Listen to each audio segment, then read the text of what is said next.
It is feature time here at the Greenwood Valley Action Track. Good evening, everyone, and again, welcome here to Greenwood Valley for the Racers Tribute Memorial. And everybody who's going to be watching this one on the National Racing Network, NRN, welcomes you to the Racers Tribute Memorial at Greenwood Valley. We are starting out with the Rookie 270 main event, 20 laps the distance. Once again on the pole will be the 7L of Chase Laser, the 15H Landon Hostler, last week's winner of the Rookie 270 main event. He'll start second tonight. The 03 of Lucas Wyrick lines up third. The number 93 of Christian Riddle goes fourth. Then it's the 17 NY of Michael Perniciglio starting in fifth position. The 26 of Tyler Martin goes sixth. 39 of CJ Riddle starts seventh. Chase Walker lines up eighth in the 96W. The 99J of Chad Kreiser goes ninth. And rounding out the top 10 starters, the 69J of Nick Sando. Back at 11 will be the 38 of Matt Myers. The 21 of Brady Gossard will start 12th. The 02 of Brandon Shipley goes 13th. And starting 14th in the 47, Bobby Lamont. The 76 of Kyle Kuiper lines up 15th, and starting 16th will be the 07, Kyra Pierce.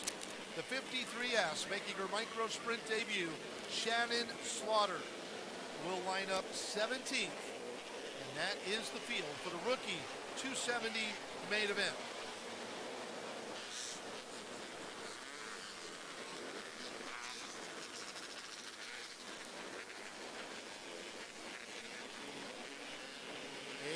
We are ready for green.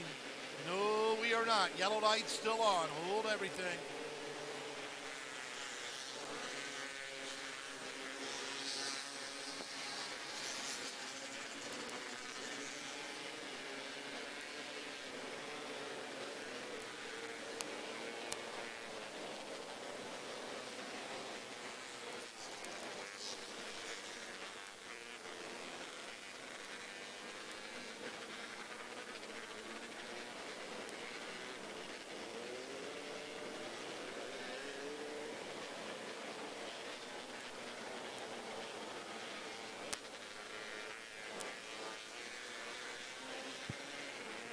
While we get everything lined back up here and ready to go, I'll say good evening, everybody, as well. My name is Chris Graham with the National Racing Network. It is a pleasure to have Barry Angstadt in the booth here with us as well. We've seen a whole lot of good racing action so far tonight, Barry. A couple of wild rides and a racetrack that really looks ready to go. Yeah, no doubt about it. They just reworked it during a little bit of a break, an intermission, and the track's been great all night long. Developed a cushion during the qualifying events. There are 204 race cars here taking part in warm-ups and qualifying, and we're now ready for the main events. So rain last night, rain earlier today has softened up the clay. It developed a berm that was really, really challenging. That has been graded off. I think it's going to develop again as the night goes on, and we are green here in the Rookie 270 main event. Chase Laser, the 7L, laser focused here, starting from the pole. He is out to the early lead.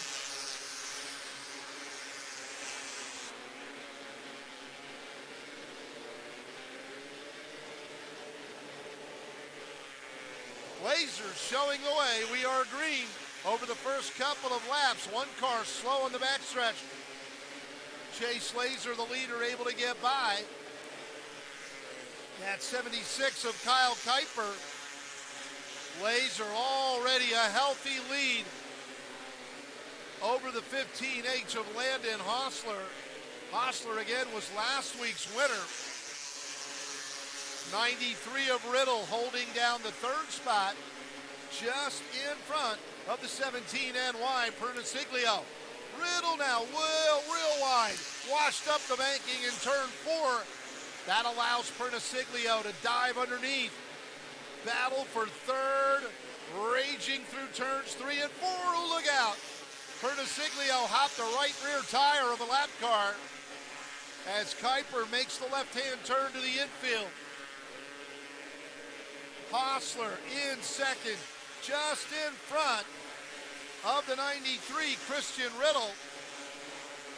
Riddle now with a little bit of breathing room over Perniciglio. And then it's the 0-2 of Brandon Shipley, who started way in the back and has threaded his way into the top 5. The leader out of turn number 4 as second place exits turn 2. That is the margin right now for the 7L of Chase Laser.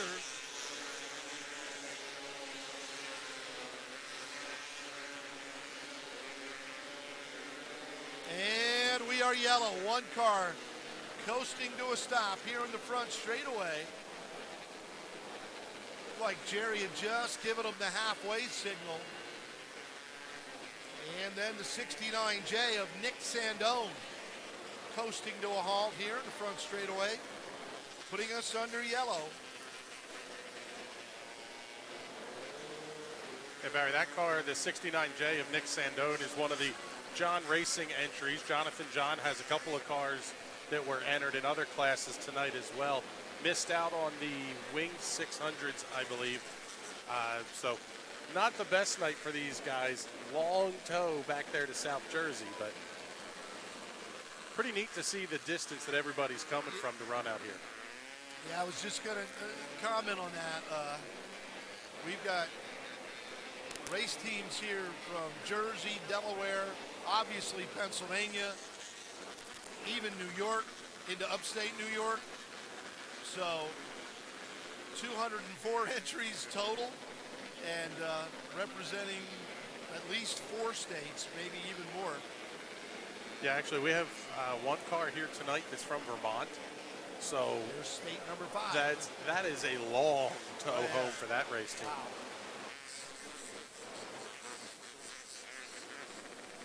Pretty impressed so far with this rookie 270 class. Outside of the issue for the 69J, it's really been clean and green since the drop of the green flag. Brandon Shipley in the 0-2 has been really impressive. He started back in the field all the way up to 5th. Easily the class of the field, though, is Chase Laser in that 7L. I mean, he almost had second. Yeah, he's been fun. I believe we're ready for the restart. Single file style by that barrel on the backstretch. Laser. Whoa, we got trouble.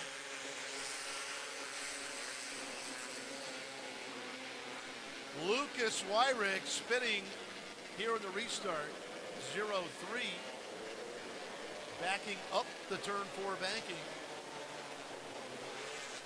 Yeah, it looked like there was a little bit of contact back in the field. We had the shot up here right towards the end of that incident happening, but doesn't look like too much damage there for the 0-3. Should be good to go.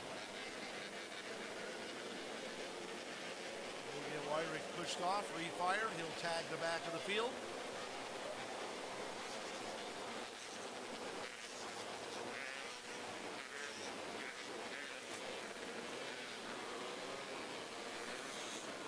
Yellow flag wiping out a huge lead enjoyed by the 7L of Chase Laser. Saw Laser come out of the 125cc division down at Lanco's Clyde Martin Memorial Speedway a couple of years ago. In fact, he was Rookie of the Year, I think, 2 years ago in the 125cc class at the Clyde. It's like a soft, maybe soft right rear tire on the 0-3. We'll watch him again when he comes around. Lucas Wyrick, the car that brought out this caution. Oh, and Landon Hostler, the runner-up, has pulled to the infield. Yeah, that right rear is definitely going down on the 0-3. And troubles for last Saturday night's winner as well. Hostler to the infield, out of action. And now Wyrick is pulling in as well as we go back to green. What a restart for the race leader. Laser springing out out front and opening up a huge advantage quickly. Christian Riddle, the 93, now the runner-up. That's the 17 NY. Pretty car, driven by Michael Pertisiglio. We talked about the 0-2 of Brandon Shipley. Shipley now fourth after starting 14th, actually 13th. So the 0-2 could still be a factor in this one, although the lap's starting to click by pretty quickly. Laser. Almost half a lap lead already on the field. Riddle holding off Pertisiglio for that runner-up spot. Shipley not able to gain on the 17 NY. So Brandon Shipley, the 0-2, hanging on to fourth. Jerry giving him the 2 to go signal that time by.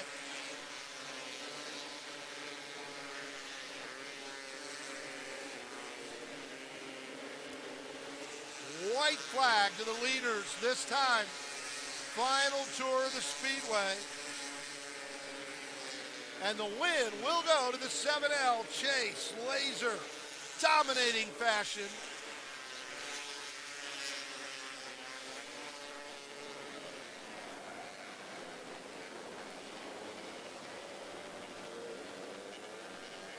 And Barry, that 7L car was on rails from the drop of the green flag, and I don't know that there was anything that was going to derail his run to victory lane. Pretty impressive drive there for Chase Laser. No question about it. Racing Webs, a rookie here in the 270s. We mentioned coming out of the 125cc ranks.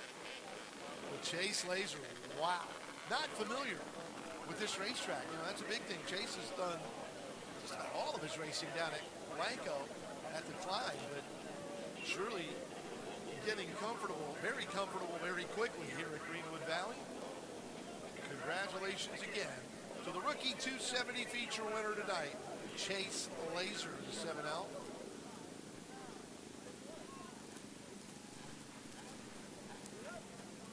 Nice shot of that 7L car in victory lane here for our viewers on the broadcast.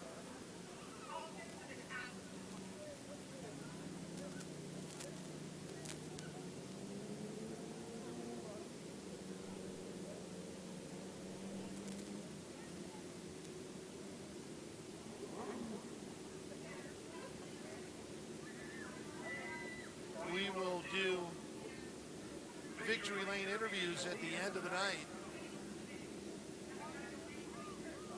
We're going to get just a couple of quick photos after each main event and then move into the next one. So again, congratulations to Chase Laser. Christian Riddle, the number 93, finishing runner-up. And third goes to the 17 NY, Michael Pertisiglio. Wing 600 feature, 35 laps the distance.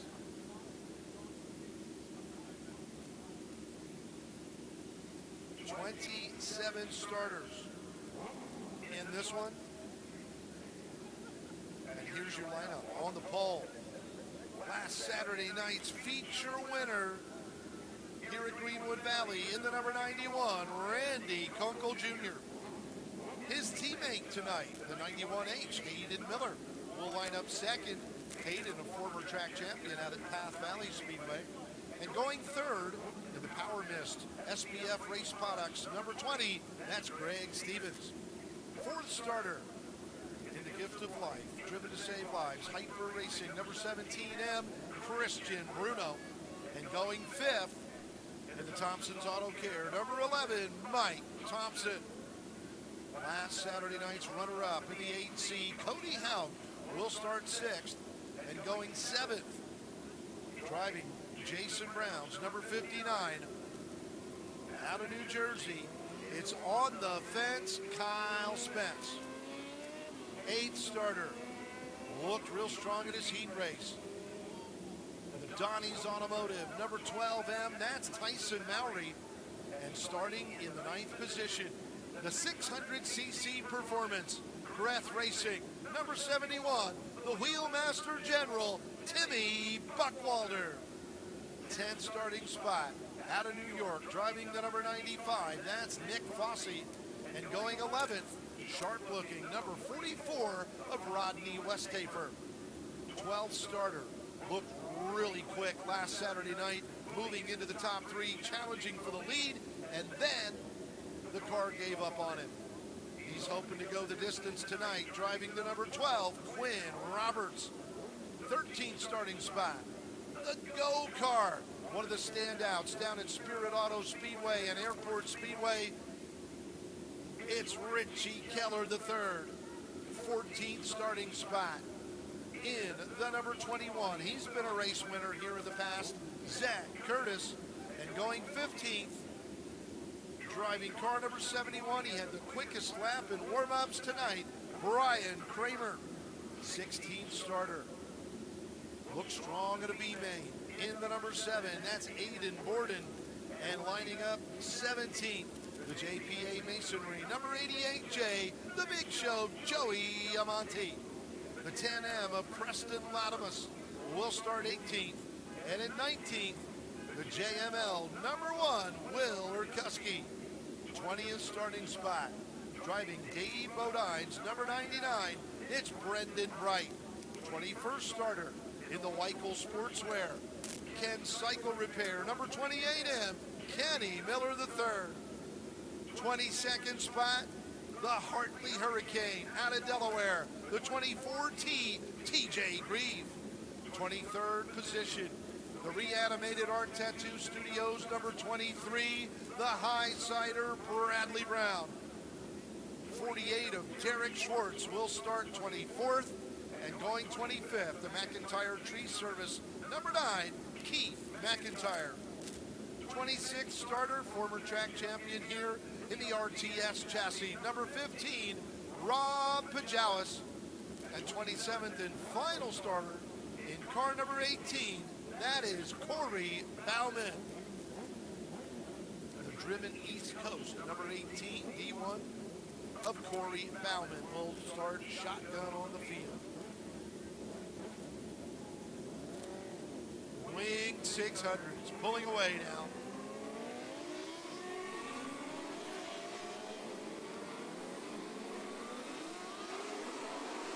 As they get them lined up here, Barry, this is a whole lot of race cars on this track right now. We haven't seen a field this big, and what it's going to do to the racing surface, putting the wing cars out here so early.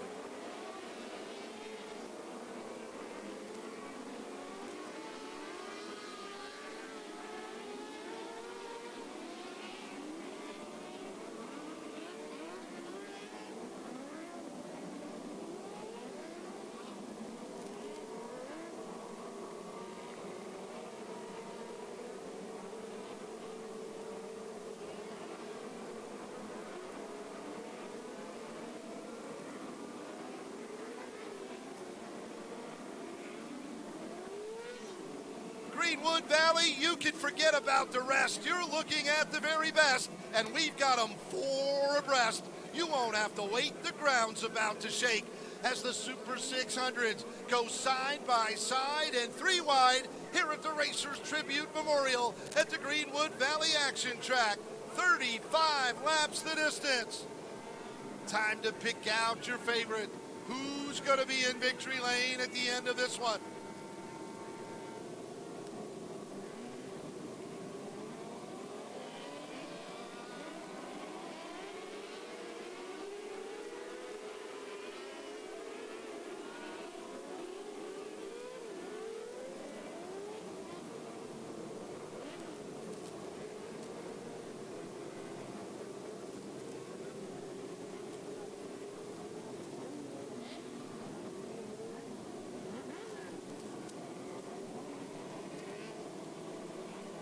Kunkel team cars on the front row. Randy Kunkel Jr. hailing from out near Hanover, Pennsylvania. Long ride to get here to Greenwood Valley, but he made it pay off last Saturday night, picking up the feature win. And his teammate for this evening, the 91H of Hayden Miller. Former 600 champion out at Path Valley Speedway. Miller's selling all of his 600 stuff now. He's going to race a big sprint car, and we are ready to go. Kunkel and Miller going to bring him to the stripe. Stevens in third. We're underway. Hayden Miller leading his teammate and car owner, Randy Kunkel. Lap number 1. Miller in front. One car spinning in turn 3. Yellow is out. Caution on the speedway.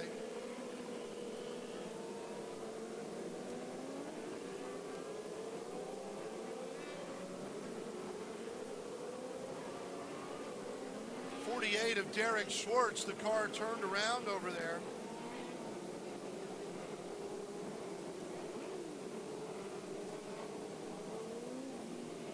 One lap was scored.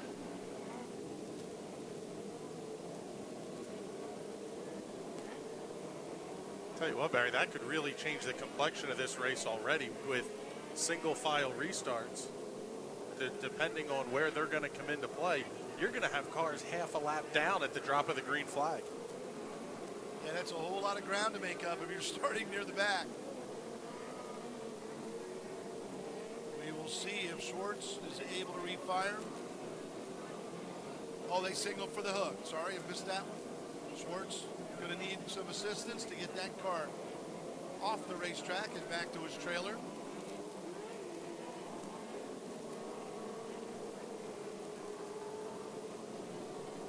Probably the biggest surprise so far for me, Barry, is the 11 of Mike Thompson. He ran up front for the entire race last weekend, had a late race issue, crashing with a lap car, started 5th. He lost several spots right on the drop of the green flag. Yeah, it was keeping my eyes on the front and didn't see what happened to Mike. Obviously did not get the start that he would have liked.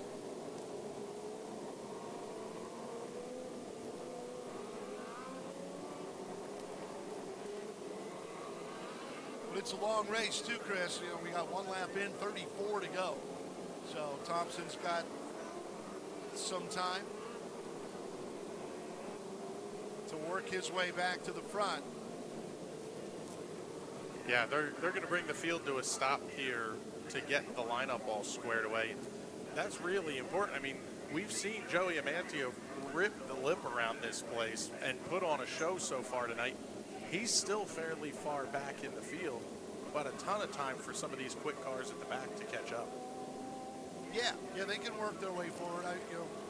You got to figure this will not be the only yellow in a 35-lap race with all these cars on the track. So there's some time to work your way forward. It's I don't know that they really have to worry about tire management a whole lot tonight. The track is soft. It's got grip. I think you can go for it right from the start. Yeah, that's one of the interesting things about how Greenwood Valley lays out is that with the sun setting behind turn 1, basically, the entirety of turns 1 and 2 is in the shade. So that's going to hold a lot more moisture than you see held in turns 3 and 4. They put a bunch of water down during the intermission, but you're still going to see 2 different ends of the racetrack here. Oh, yeah. Almost like a Darlington type thing where you just have to drive each end very, very differently.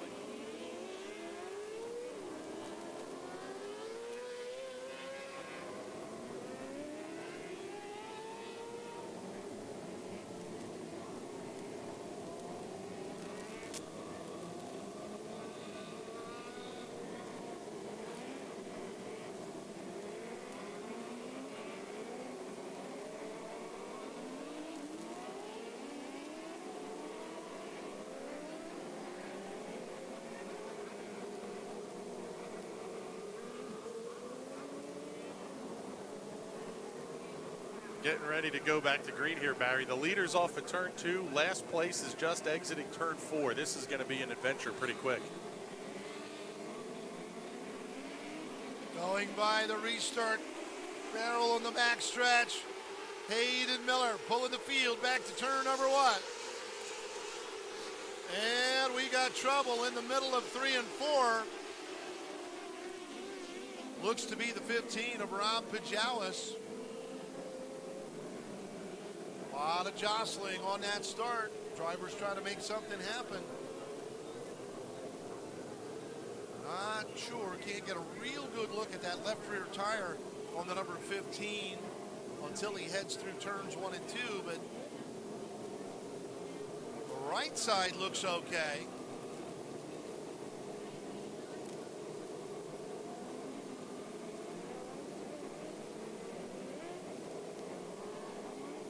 Well, I think he's all right.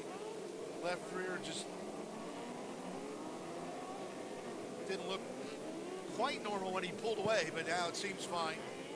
So Pajawa's tagging the back of the field. That one almost had the look of a little bit of pinball that was going on towards the back, and Rob was on the short end of the stick there. Lights are out, we're going green. Nose to tail, single file style on the restart once again. Still 1 lap complete, 34 to go.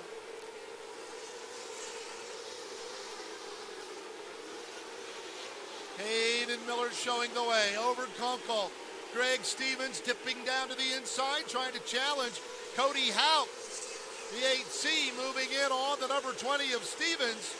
Pretty good battle. Christian Bruno right now rounding out the top 5 in the 17M car. He and Kyle Spence working side by side. Spence down low, Bruno up on top. That is the battle for 5th. Miller pulling away from Randy Kunkel. Kunkel fighting with Stevens. Cody Houck in the mix there as well. They run 2nd, 3rd, and 4th. Bruno and Spence still side by side. Tyson Mowry back about 7th. The 12M dueling with the 11 of Thompson for position number 7. Then it's Fauci and Timmy Buckwalter rounding out the top 10 at the moment. Lap number 7 being posted now. And they are going to catch the back of the field. Hayden Miller closing in on the back of the pack. Lap traffic is going to make this one kind of interesting, especially that 3-car battle for 2nd spot. Miller may actually be hesitating a little bit, seeing those cars in front of him, because it appears 2nd, 3rd, and 4th are now closing in on the race leader. Bruno has gotten away from Spence in that battle for 5th. There goes Cody Houck working to the inside of Greg Stevens. Houck now to 3rd. Miller has no choice. He's got to start dealing with the cars in the rear of the field. Working on Keith McIntyre now, trying to put the number 9 a lap down. He does, but then McIntyre passes him back. Oh man, this is not what the leader needs at the moment. Meanwhile, Cody Houck gonna grab 2nd away from Kunkel. Yellow is out. Oh, yellow. And issuing turn 1, it is Greg Stevens in the number 20. Stevens bringing out the yellow with 13 laps down. And that should negate the pass, I believe, by Cody Houck on Randy Kunkel. Although we are scoring, is showing Houck in 2nd when they cross the line to complete lap 13. Yep, the official sitting right next to us just confirmed that as well. Cody Houck is going to stay in 2nd position. Randy Kunkel running 3rd. The 20 of Greg Stevens is the car that went around, I believe, that stopped in turn 1. So we're going to have a new 4th place car. That's Christian Bruno. That 17M was putting on a heck of a duel with Kyle Spence. Yeah, they had a real good race going for the number 5 spot. Now Bruno up to 4th. And bringing Spence with him. Something else that's a little bit interesting here is now you don't have the team cars in front. So they're not going to be throwing any hand signals or anything at each other on when they're going to go. That's a good point. Cody Houck kind of messing things up there. He is 2nd. Cody was really good here 1 week ago as well. Finished in the number 2 spot to Randy Kunkel, just nipping Dan Souter at the line for 2nd spot.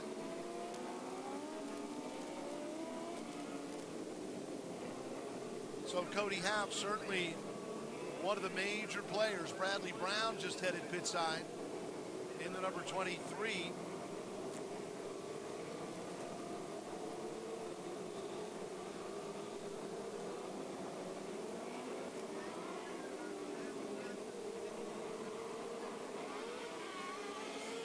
Yeah, nobody a lap down. Leader Hayden Miller passed Keith McIntyre, but McIntyre got him back before Miller completed lap 13. So everybody's still in the lead lap as we get set for the restart.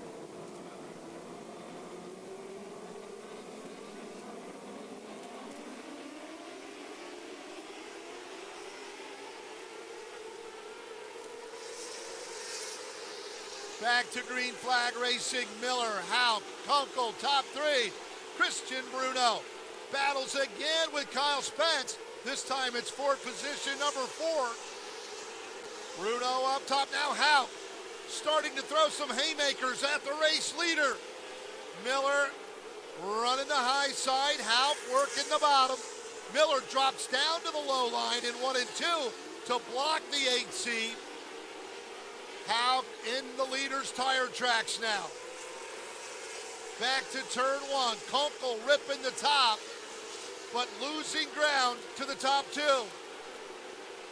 Bruno has gotten away from Kyle Spence for 4th. Mike Thompson slowly starting to work his way forward again. As we mentioned, Thompson did not have a good start when the initial green flag flew. But Mike Thompson slowly, steadily threading his way back towards the top 5. Miller, Houck, and Kunkel hanging on to the top 3 spots. Greg Stevens to the infield, falling out. Bruno 4th, Kyle Spence 5th, Mike Thompson is 6th.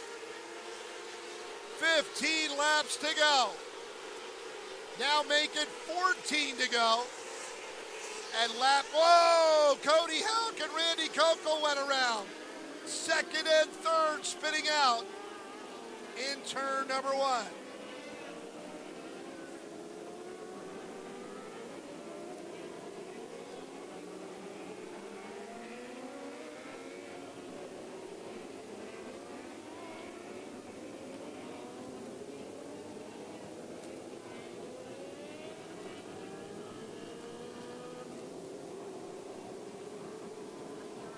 Tell you what, Barry, this really changes everything. Hayden Miller now the race leader, with Cody Houck and Randy Kunkel Jr. having to head to the back. That's going to put Christian Bruno to 2nd, Kyle Spence to 3rd, Mike Thompson to 4th, Tyson Mowry up into the top 5.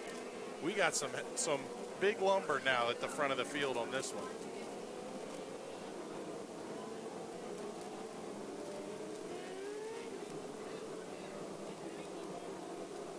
Looks like the 91 of Kunkel heading to the pits. Out.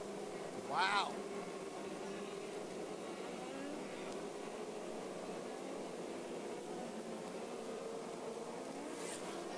"15 laps to go.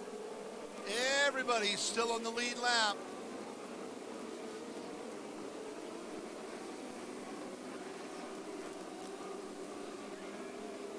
Hayden Miller, now Christian Bruno in the number 2 spot. Kyle Spence 3rd, Mike Thompson 4th. Tyson Mowry rounds out the top 5. Spence going after Bruno for the runner-up spot, right behind the race leader. Bruno up high. Miller running a lower line in 1 and 2. Same deal down in 3 and 4. Watch for the slider. Here it comes. Bruno to the front. Christian Bruno, slide job with 12 laps remaining. Bruno to the lead. Miller now the runner-up. Spence, Thompson run 3 and 4. Spence coming after Hayden Miller. Slider by Spence down in 1 and 2. It pays off. Miller tried to return the favor, can't make it work. Spence now 2nd.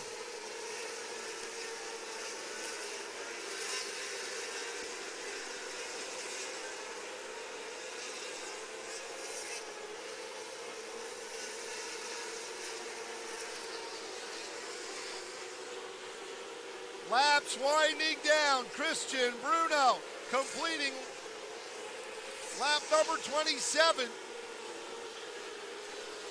He's got a fairly healthy lead over Spence, but lap traffic could still play a part.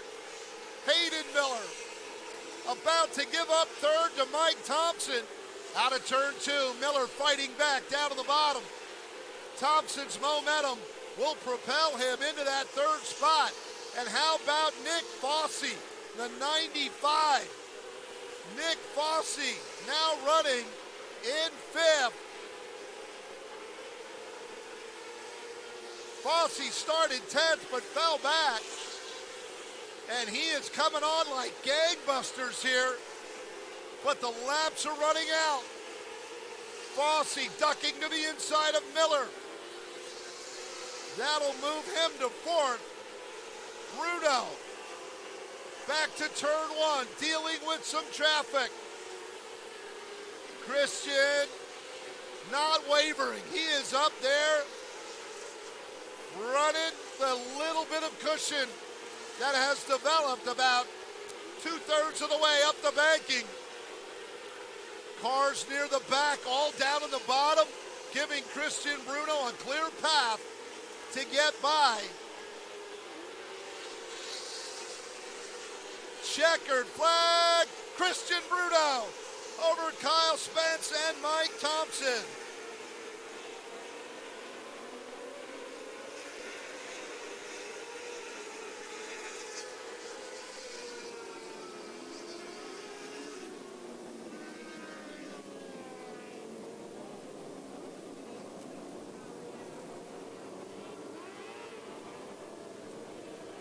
What a fantastic drive from Christian Bruno.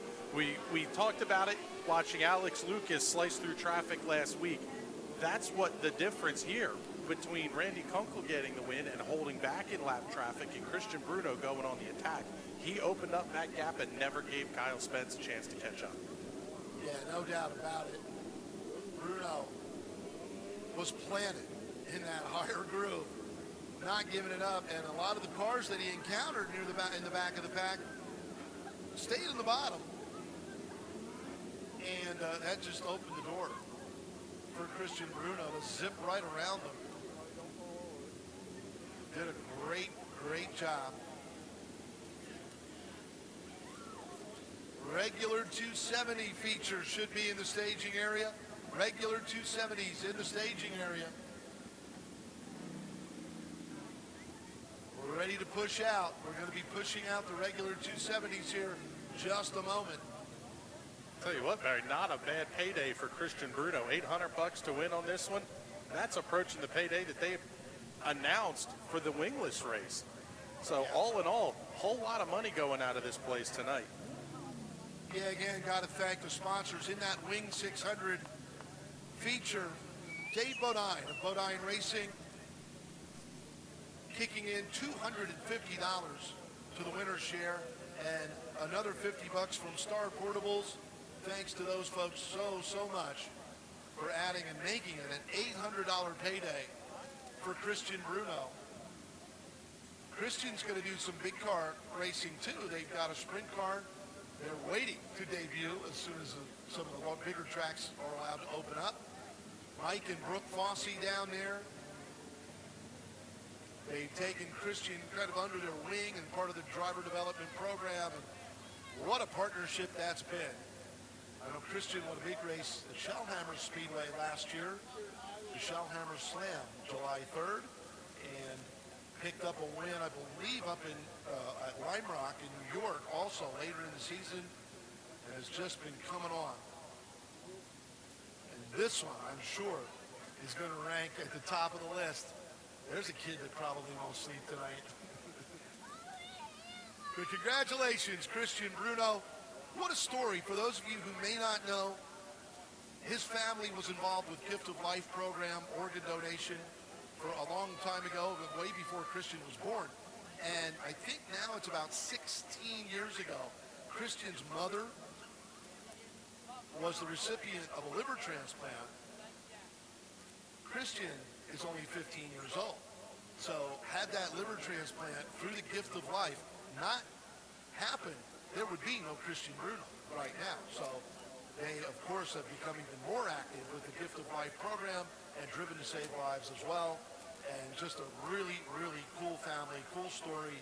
Congratulations to Christian Bruno and the entire team. Charlie, congratulations. Michelle, Brooke, Mike. Big, big win here at the Racers Tribute Memorial at Greenwood Valley. And a great way to kick off the MRN broadcast here. The rookie 270's doing a nice job, and now a really entertaining Wing 600 main event.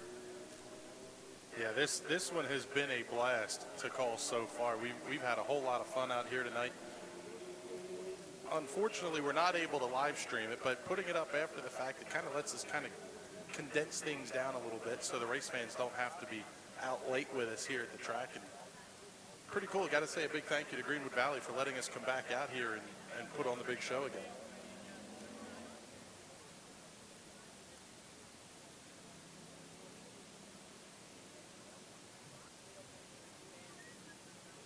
And now we're going to follow up a Wing 600 feature with the regular 270s. These guys were really running these cars hard during the heat races, and especially during the consies. Absolutely had to. It was out of necessity. I believe the final count for the 270s is 47? 45. 47, yeah, I was right. 47. So, yeah, great field. Quality top to bottom. And they had to run really hard just to qualify. 29 cars are going to take the green in this 270 main event. 35 laps the distance once again. And let's get into the starting lineup. On the pole will be the number 20. That is Corey Myers. Second starter. Feature winner here 1 week ago. Multi-time track champion. Driving the Pershak Trucking. Number 4, Ross the Boss. Ross Pershak. Third starting spot will be the 0-1 of Timmy Bittner. Timmy looked real good in his heat race earlier tonight. And lining up fourth, had a good run here 1 week ago, finishing in the top 3 in the 270 main event.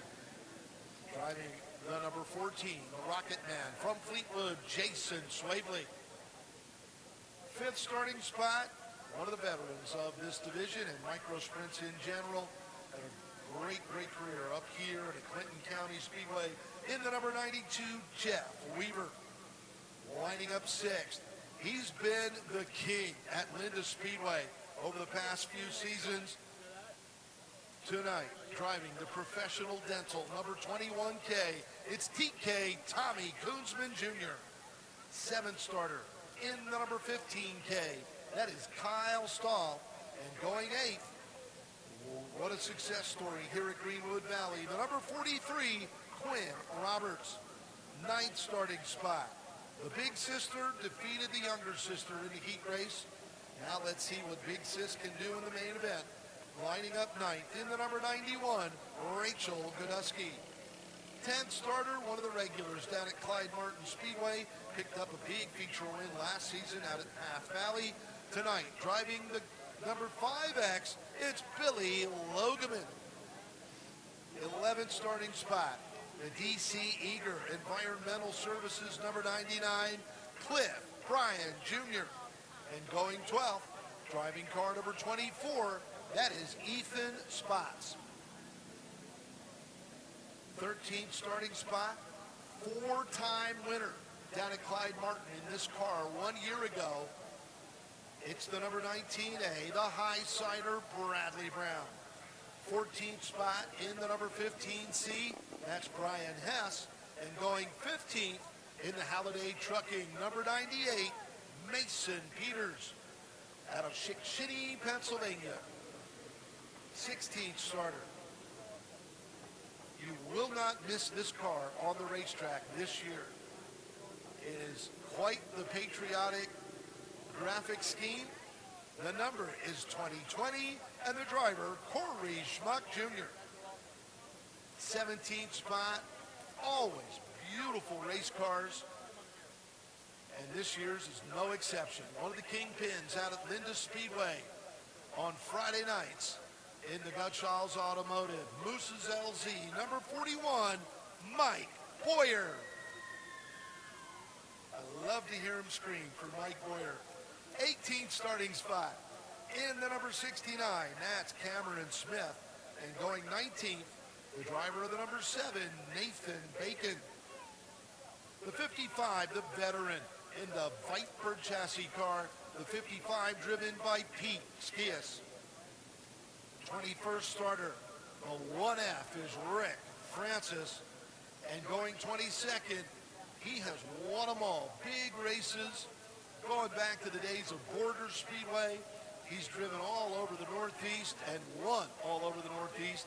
He's been a winner at the Linda's National Open. Tonight, driving the Neff's 44, the Icon Pat Wheeler. 23rd starting spot, the RTB Racing, Ingham's Powder Coating, number 21, Toby Blumenschein. 24th spot will be car number 52, that is Brittany Earlston. And going 25th, one of the hot shoes here at Greenwood for many years, the 77S, Ben Stoltz. 26th starter, the 14 is Eric Ankowitz Jr. And going 27th, this time it's little sister in the 17, Allison Godusky. 28th spot will be the 27E of Ethan Cunningham. And the 29th and final starter made the long trip up from Delaware, the number 98, Barry Pollard. That is the starting field, 29 cars going 35 laps. 270 main event, getting set to push off. Tell you what, Barry, this field is absolutely stacked from front to back. Ross Perchak got out front last week and utterly dominated that race. He's going to start on the outside of front row, but you can't count out guys like Tommy Koonsman, Billy Logeman, and even young guys like Cliff Bryant. Cliff does not have a ton of experience in the 270s yet, but he's been phenomenal in the four-strokes, and I would imagine these cars, they're going to drive fairly similar. Yeah, Cliffy's even had a few runs in 600. I believe at Schellhammer Speedway. He's made several starts in the 600. So he knows the speed, you know, it won't be new to him as far as the speed, I don't think, but he's up to it. Cliff Bryant, part of a great racing family. His grandfather, Bill Bryan Sr., owned modifieds that competed at the Reading Fairgrounds a long time ago. Gary Gollum, a lot of people know that name, drove for the Bryans. And then, of course, Cliff's dad. I'd say Cliff Sr. was no slouch. And his brother, Billy. Yeah, both terrific sprint car drivers. Billy's still competing in the sprint car ranks, and I think the wingless super sportsman. So long and terrific history for the Bryan family, and Cliff Jr. and his little brother Marty are right there, man. They are stepping in to take the places of their dad and uncle. Terrific racers. We've seen them have a lot of success down at the Clyde over the last few years. Going to see Marty coming up in the 125cc main event, which will follow this one. So, good segue there. 125s, get them ready. You are the next feature. 270s about to push off, and then 125s, you are next. So get them ready.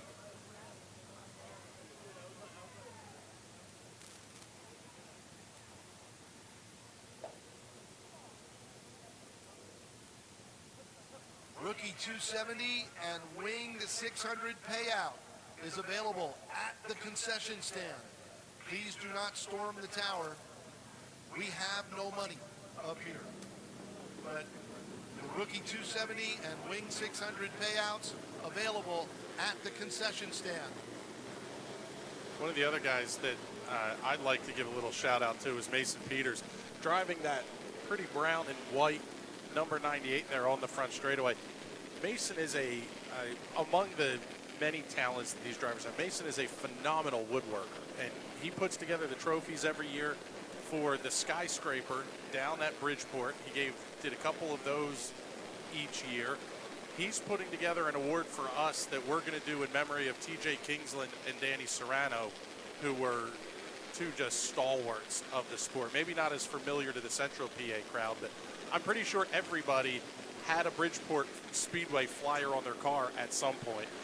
And that was Danny marking his territory.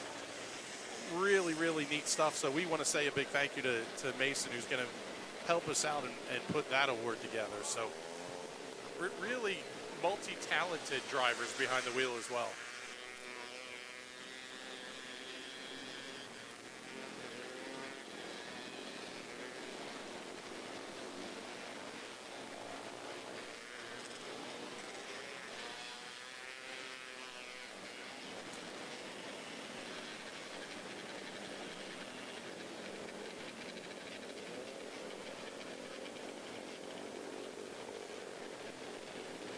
Looks like trouble for one car already coming to a stop inside of turn 3.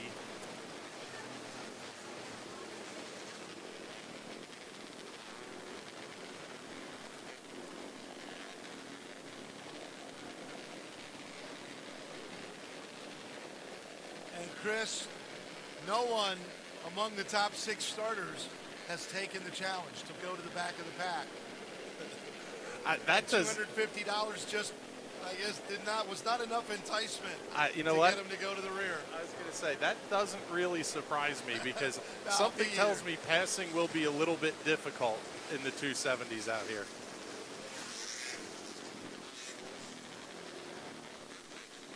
And they're still looking at $600 to win, so still a good payday.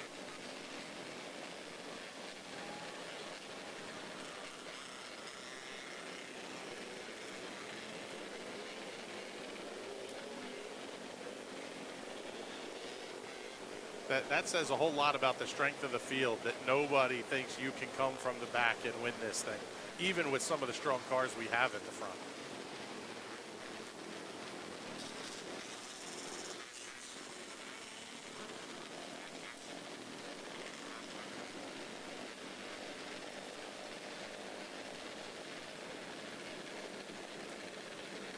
Corey Myers, real solid racer out in Central PA, on the pole for this one.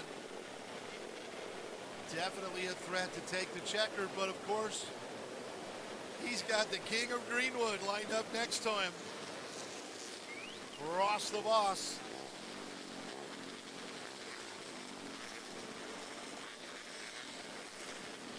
Timmy Bittner looked strong in his heat race, lined up third. Jason Swavely, talk about racing hard. One of the hardest running drivers you're going to see anywhere, is right now sitting fourth in that number 14.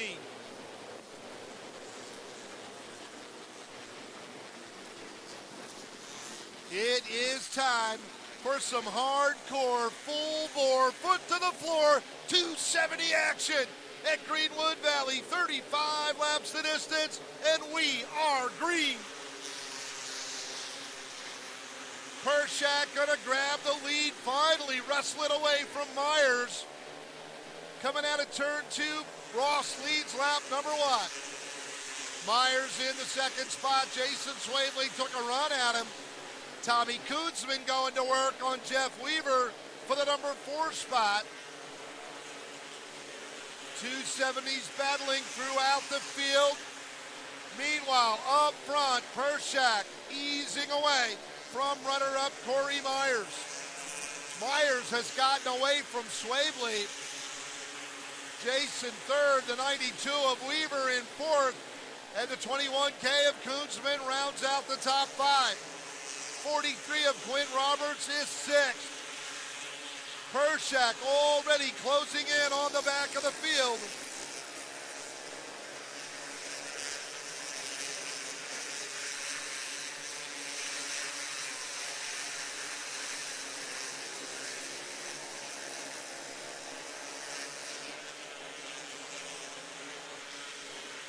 Ross Pershak now catching the back of the pack.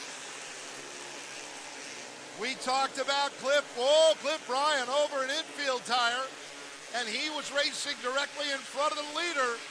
Pershak able to get by him.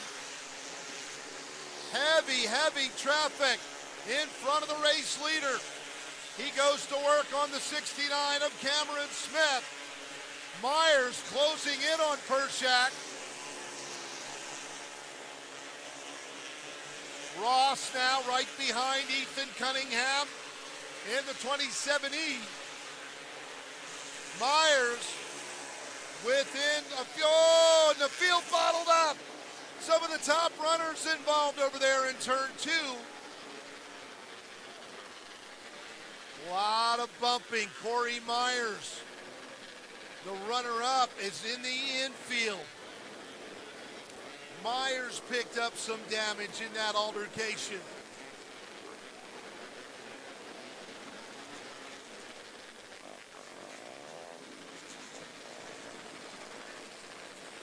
Nine laps complete, 9 down. Jeff Weaver, who was running inside the top 5. Weaver was 4th, he got collected.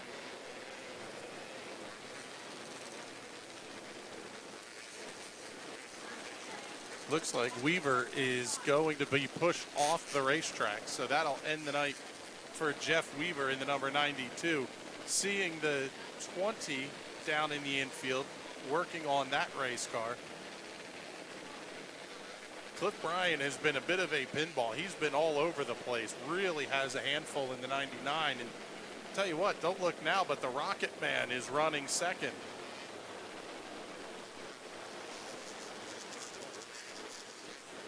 Yeah, with Myers getting a piece of that action and pulling now to the infield, that's going to push Jason Swavely into the number 2 spot.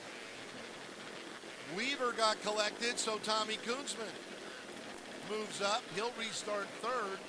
43 of Quinn Roberts in 4th.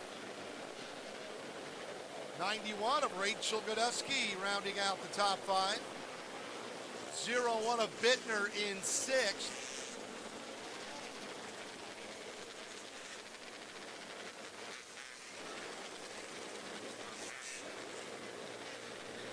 $15K of Kyler Stahl in the 7th position. Nathan Bacon, the number 7, started 19th. Bacon is now up to P8. Billy Logeman right behind Bacon.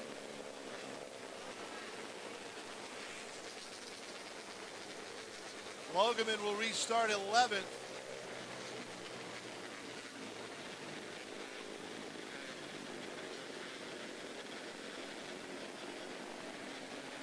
Watching that number 7 of Nate Bacon. As we said, he started 19th, and he's up to the 8th spot. Ready for the restart. Nose to tail, down the back chute.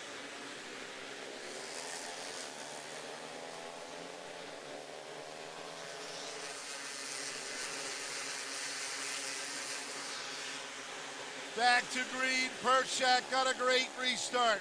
Pulling away. Koonsman getting by Swavely. So TK now occupying the 2nd spot. Quinn Roberts also going around Swavely. He's now 3rd. Jason fading back through the field. Rachel Godusky going by the 14. Here comes Bacon. Bradley Brown next in line to take a shot at Jason Swavely. Problems for the number 14.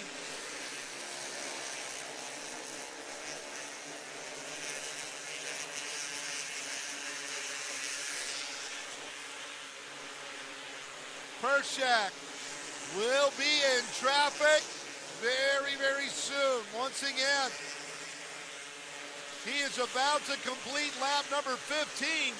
So still a long way to go. 20 laps remaining.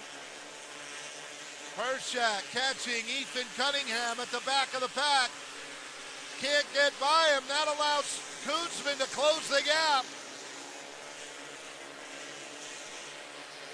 Pershak and Koonsman finished 1-2 last week. They are running in those positions once again. Oh, look out. Trouble in front of the leaders. 3 cars involved. 3 cars bring out the yellow. Pierce in the 24, the 52 of Earlstein.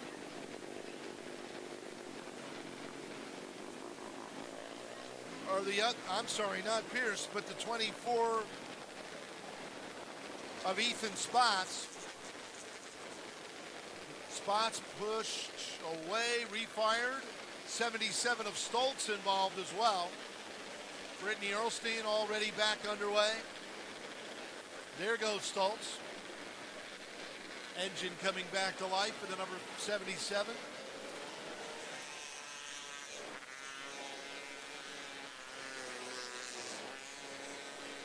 So this caution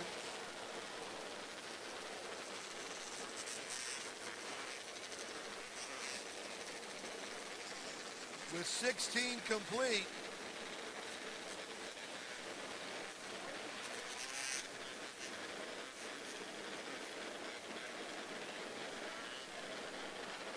This one really looks like it could be a clash of heavyweights here at the front of the field. Tommy Koonsman seems like he can win just about any car anywhere he straps in. But Ross Perchak probably could claim a little bit of the deed at this place. Yeah, no question. Perchak so good for so long here at Greenwood Valley. And traffic, I think, if it comes down to it, traffic is what Tommy Koonsman needs. Open track, it's going to be tough to get by Ross. Yeah, and when you're talking open track, it's as much hitting your marks, making your line. You're gaining tenths in that point, hundredths of a second. You can gain seconds. You can gain 6 or 8 car lengths in lap traffic. So that's really what it's going to boil down to. Not knowing where Perchak's going to fire off on the backstretch. TK's really got to take a guess and hope he gets it right.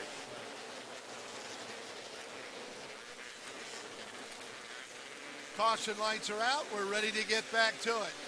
16 complete, 19 to go. Troubles for Toby Blumenscheid. But Blumenscheid will come back onto the racetrack. Well, we're going to be yellow. 1 car turned around in corner number 4.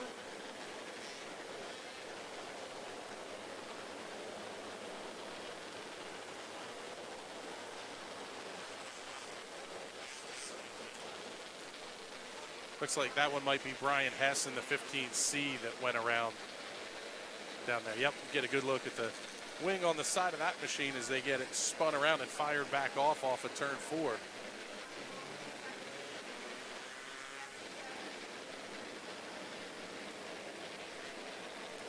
No big move out of Koonsman on the restart. He's being very patient here. It's like we said, it's going to be tough with Perchak having clear track in front of him.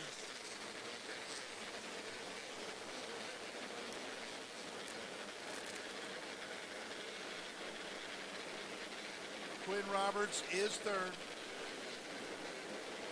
How about the 7 of Nathan Bacon, up to 4th after starting 19th.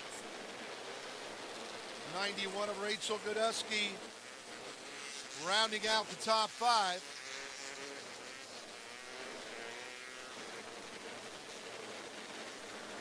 The 19A, Bradley Brown, started 13th. He is now 6th. Mike Boyer in the 41 runs in 7th. And Boyer started 17th, so he has gained 10 spots. Toby Blumenscheid started 23rd, and he is up to position number 8. Then the 01 of Bittner, the 98 of Peters. That's the top 10. Green flag back in the air. Perchak scooting out to a nice lead already. 1 lap back to green. Koonsman also getting away from Roberts. Interesting now to see what Nate Bacon can do with the number 43 of Roberts. That'll be the race for third. Blumenshine going around Mike Boyer. Toby Blumenshine now runs seventh. Drop kicking Mike Boyer back to the 8th spot. Bradley Brown slipping underneath Rachel Godusky. Brown will gain another spot. Bradley Brown into the top 5. 13th to 5th for the 19 AM Brown. Blumenshine runs 6th.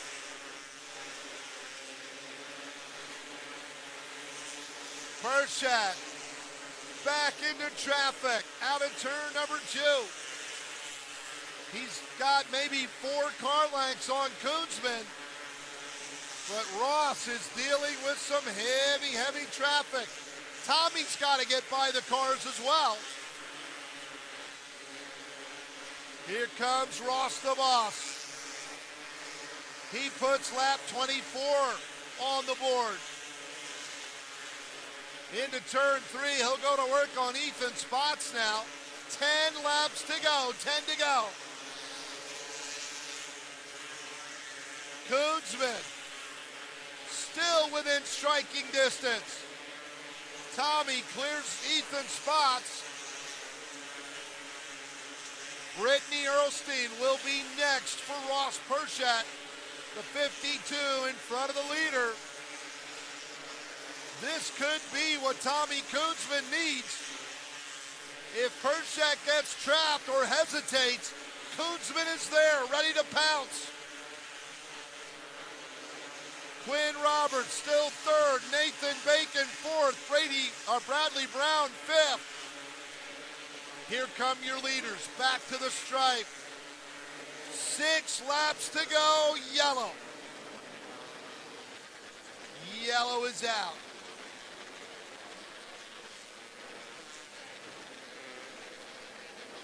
One car parked over there in corner number 2. Allison Godusky, the 17.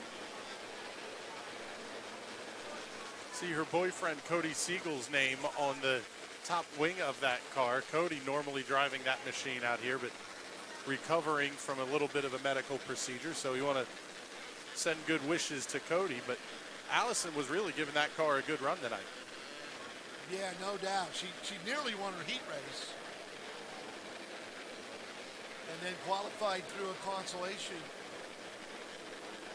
Has run well. And I don't think there is anybody happier about this yellow flag than Ross Perchak. That's right. You are correct. We are going to be down to 6 to go when they cross the stripe next green flag lap. I don't think lap traffic will come back into play unless it really slows things down. But Ross Perchak looks to be in pretty good shape here as we get down into the last handful of laps.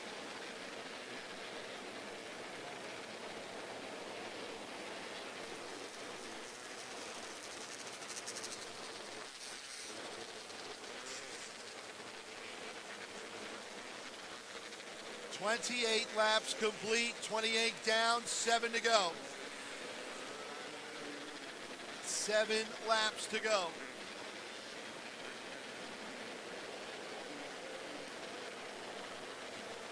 That may have been Tommy Koonsman's best shot. He was stalking Ross Perchak. Perchak looked like he wasn't quite sure what to do with Brittany Earlstein. Tommy was there, ready to pounce. Yellow flag, great, big break. That is for Ross Perchak. Quinn Roberts, the 43, is third. Again, Nathan Bacon, the number 7, 19th to 4th. Going green this time. Bradley Brown, 13th to 5th. Toby Blumenshine is 6th. Toby started 23rd. He just took 5th away from Bradley Brown. Watch that 21 of Blumenshine. Now into the top 5. top two, breaking away from third place Quinn Roberts. And Pershak distancing himself from Tommy Kunzman.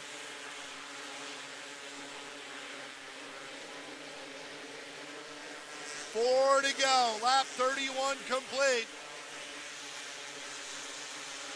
Roberts, Bacon, Blumenshine, third, fourth, and fifth. Bradley Brown, sixth. Rachel Godusky, the 91, in seventh. The 44, Pat Beeler, starting to challenge Rachel now for the number 7 spot. And lap traffic could come into play. White flag in the air. Pershak, enough distance between himself and the back of the field. Second week in a row, Ross Pershak winning it over Tommy Kunzman. Quinn Roberts third, Nathan Bacon fourth, Toby Blumenshine 23rd to 5th.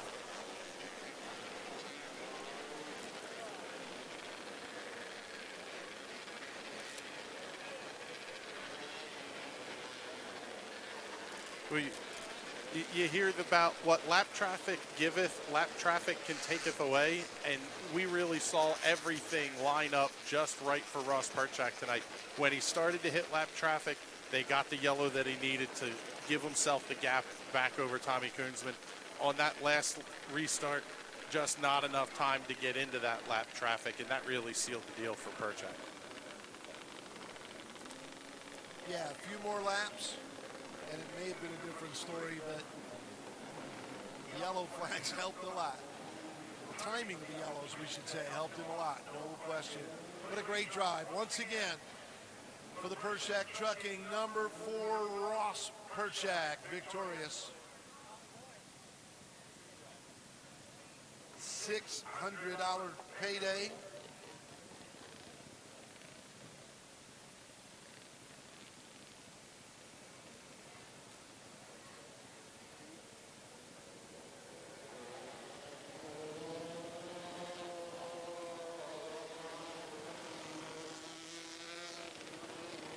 Pershak winning it over Tommy Kunzman Jr. 43 of Quinn Roberts wound up third. The 7 of Nathan Bacon, great drive, finishing fourth. And Toby Blumenshine, 23rd to 5th. For Blumenshine, Bradley Brown 6th, Pat Beeler 7th, Rachel Godusky finishing 8th, Mike Boyer wound up 9th, and the 98 of Mason Peters rounds out the top 10.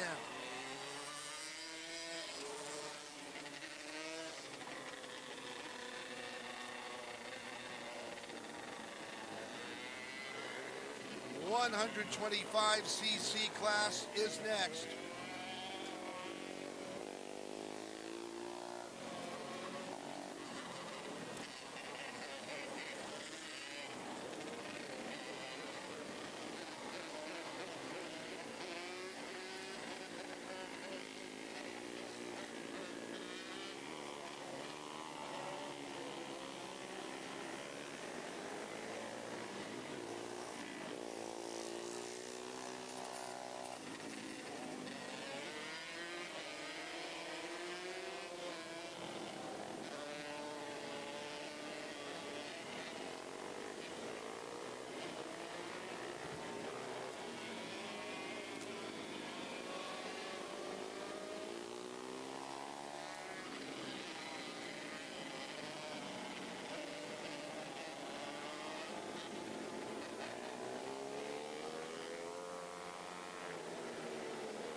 Tell you what, Barry, we had a 1-2-3 finish last week for 3 of the young guys from Lanco, and they're going to start tonight's feature in the same order they finished last week's in. A resumption of festivities, we'll say, 7 days later.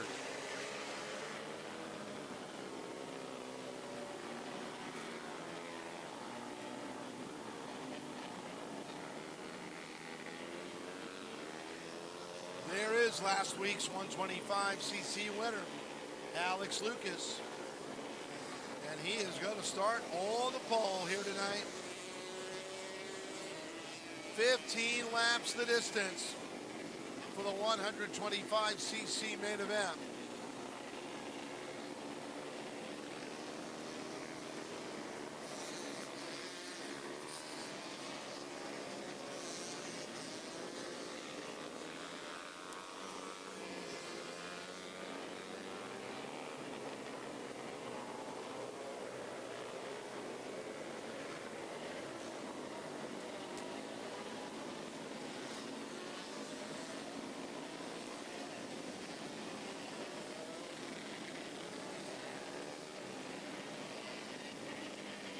Looks like we might have trouble early on here for the 78.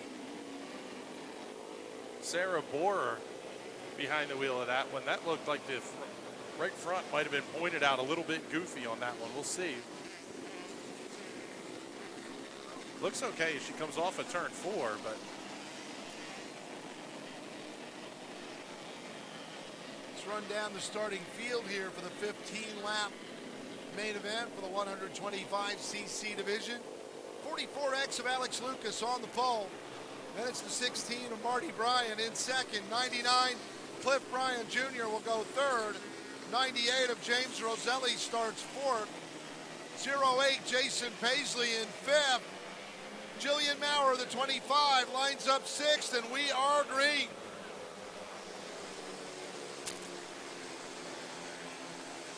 .04 Sam Borger among the top 10, along with the 112 Dylan Yinks, the 18 JT Ferry. As we go green at the head of the pack, Alex Lucas showing the way. 44X over Marty Bryan and Cliff Bryan Jr. 25 of Maurer side by side with Roselli. That's the race for fourth.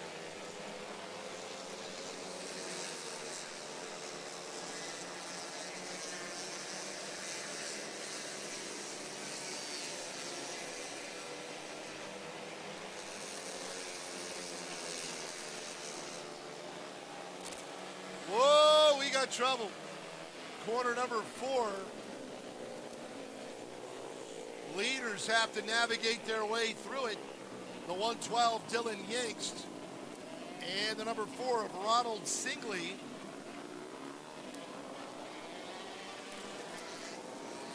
looked like that one might have started with a little bit of contact. Sam Borger was also involved in that one just a little bit.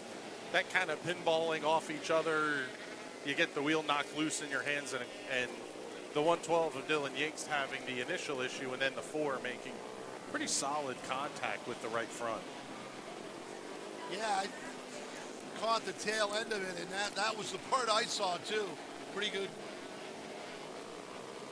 contact and impact when the 4 hit the 112. Checking over both cars now, see if they'll be able to push off, or we'll need a tow back to the pits. Looks like Dylan Yinks will be able to continue.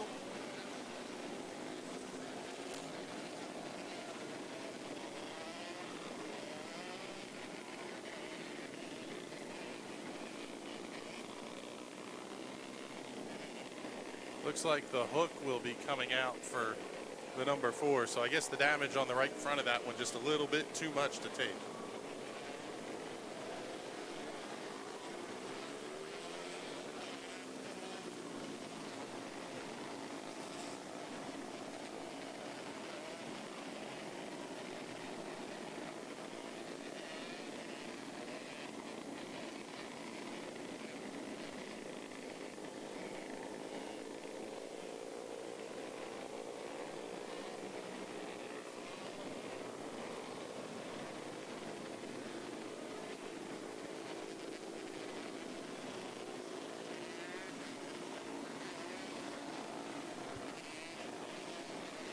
Five laps complete, 5 down, 10 to go.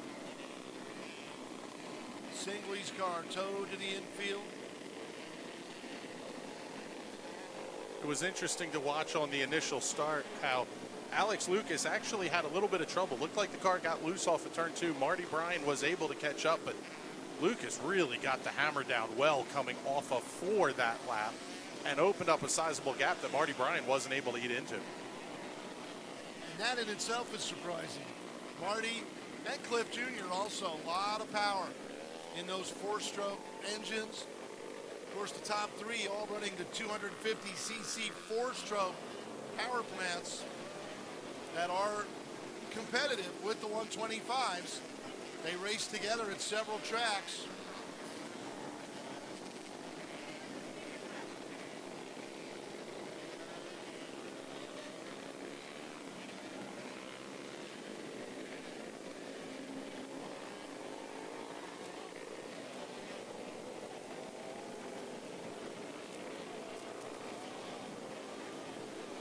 It's the 11 of Chase Roberts in trouble.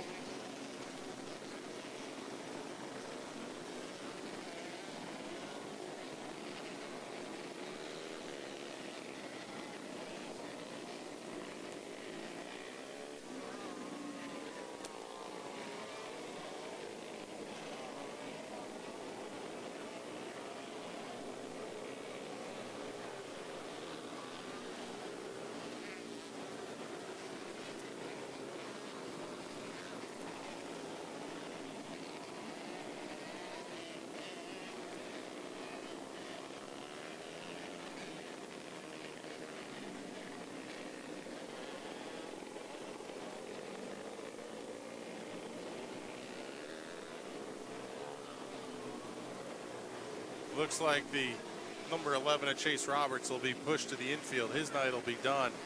Alex Lucas, Marty Bryan, Cliff Bryan, your top 3 off at turn 2. We're going green. We are ready for the restart. Does Marty Bryan have anything for the race leader? Top 3 set sail out of corner number 2 and down the back chute. Lucas out to about a 2-car length advantage. Marty hanging on to second in front of older brother Cliff Bryan Jr. Jillian Maurer and the 98 of James Roselli still battle for that number 4 spot. The 18 of JT Ferry back there in 6th. 12 of Rachel Maurer holding down 7th. Could be a problem. Not sure about the wing angle on the 6 of Bobby Elliott, although it is working for him. He gets by the 12 car.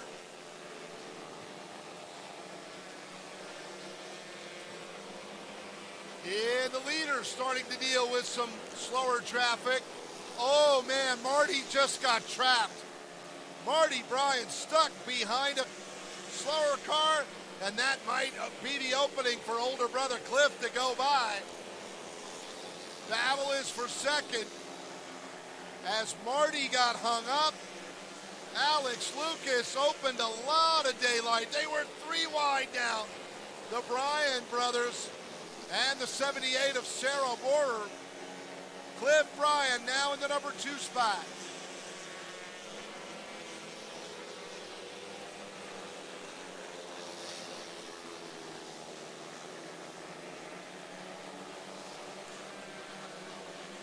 Leader out of corner number 4. 2 to go for Alex Lucas. Still sizable lead. And now he's got 3 lap cars between himself and Cliff Bryan Jr. as he takes the checker. Lucas wins it. 2nd week in a row.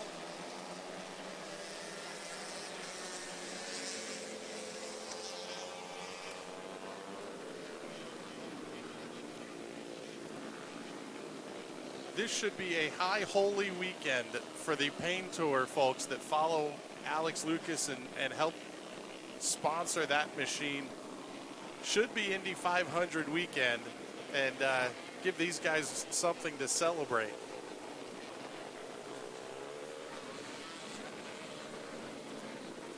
I was really impressed with the drive off the corner that Alex Lucas had.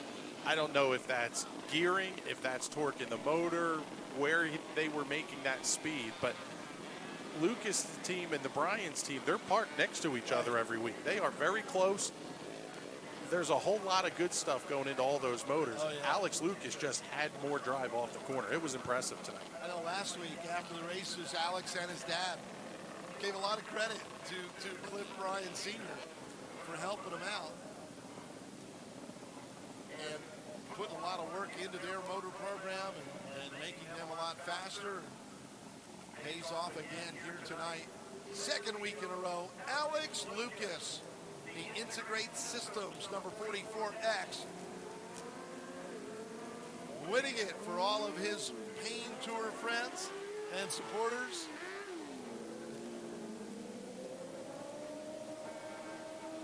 And we kind of called it, Chris. We said once you got that first win, now they're going to start coming. We weren't sure it would be two in a row. I was going to say, well, we saw Marty Bryan do that last year down at Lanco. He got his first win on opening night, and then I think he, picked up 8 wins on the season last year. Like that, yeah. I mean, absolutely dominated the championship in the 4-stroke division. And now that's a combined class at Lanco, similar to what we're seeing here. So not even a chance to try to pick up some wins in the 125s. You're fighting some really heavy lumber in that division. Yeah, no doubt about it.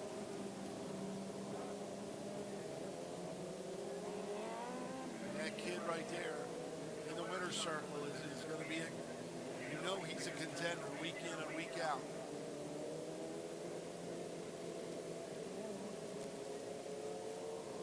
Restricted 600s, 12 laps the distance. And then we will wrap it up with a 35-lap main event for the wingless 600s.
Starting lineup for the restricted 600 main event.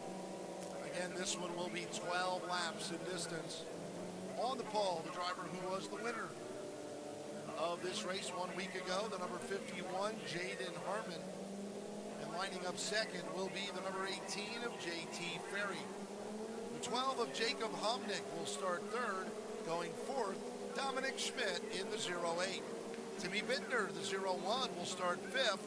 Going sixth in the number 98, Trent Warner. Dallas Damask, the 48, will start seventh, and going eighth in the 21M, Mia Kaponen.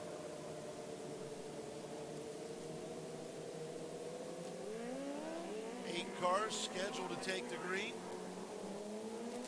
We have 6 on the speedway.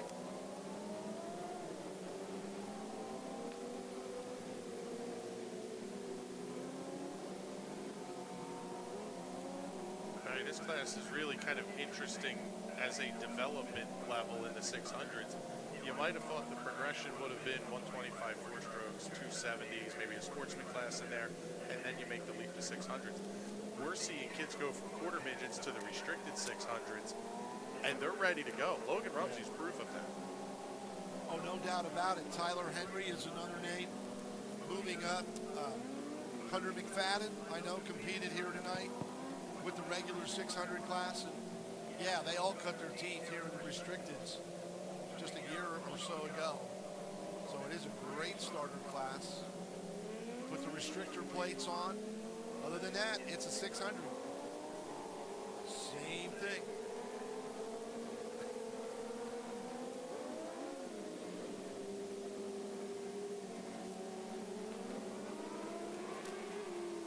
Now we see it.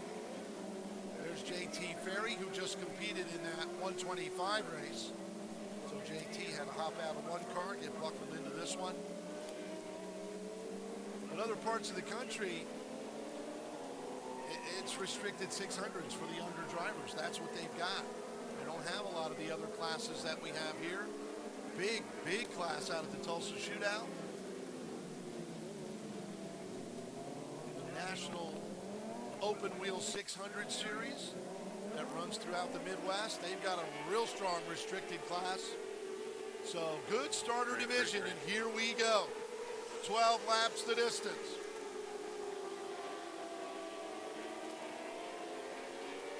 Jaden Harmon from the pole out to the early lead. JT Ferry chasing him back to turn one. Jacob Homnick, car number 12, holding down third spot. And then it is the 08 of Dominic Schmidt in fourth. The 01, Timmy Bittner, runs fifth, ahead of Damask and Warner. Jaden Harmon racing away with this one as well. Building that lead each time by. JT Ferry pedaling hard, trying to keep pace. But Harmon is on the hammer and running strong once again tonight. Pretty much straightaway lead already for the number 51 halfway home. 6 down, 6 to go.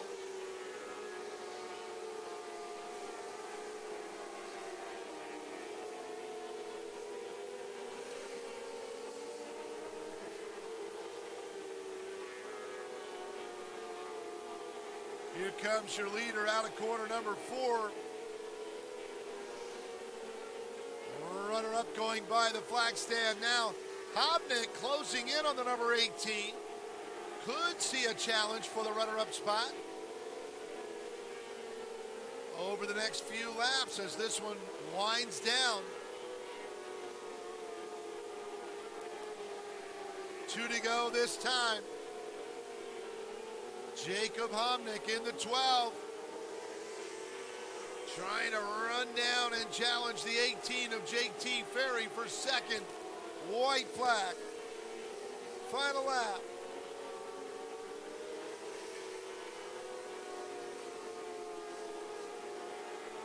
Two in a row for Jaden Harmon in the 51. JT Ferry holds on for second. The 12 of Homnick in third. Then the 08 of Schmidt and the 01 of Bittner round out the top 5.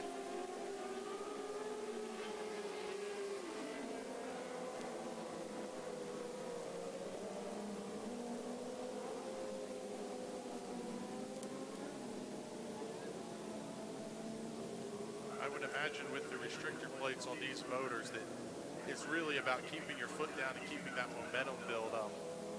Not losing that. If you have to lift it all, you got to rewind the motor back up in these things. It was really neat to see Jaden Harmon running a consistent line lap after lap after lap. Even getting into lap traffic, it was more drag the brake a little bit to not, catch up to him. Really impressive drive for the driver of the 51. He's a good one. He's a wheel man, no doubt about it.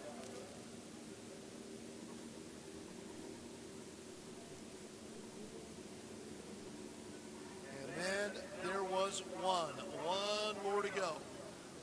35 lap, wingless 600, main event, $1,000 awaiting the winner. 31 cars scheduled to start.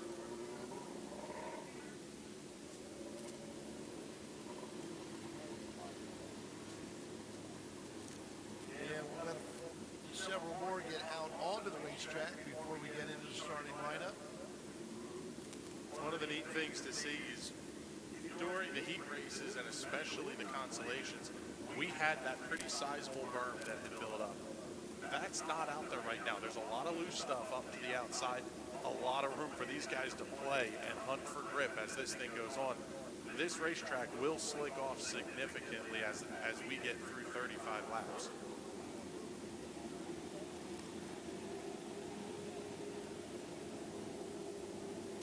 Yeah, and that's when the fun begins, when it starts to slick off.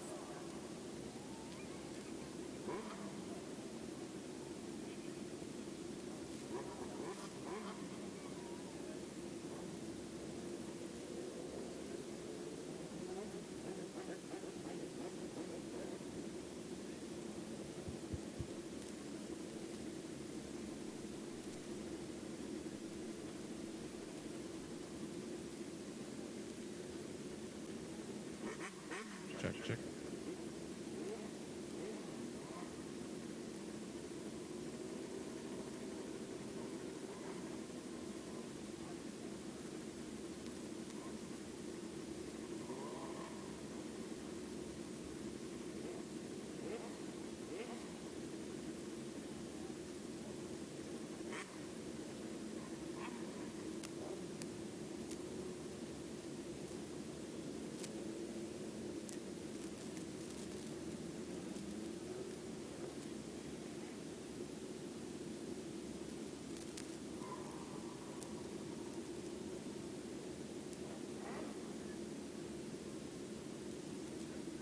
Front row for this one will be the 97 of Sean Rooney and the 66 of Billy Koch. Row number 2, the 59 Kyle Spence and the 22 Nash Ely. Row number 3, the 23M, last week's winner and the defending wingless 600-point champion here at Greenwood Valley, the 23M, Kenny Miller III. And alongside Kenny, the 144, the Stony Point stud, Damon Paul. Chris Graham down inside turn 1. Give us a little insight from down there, Chris.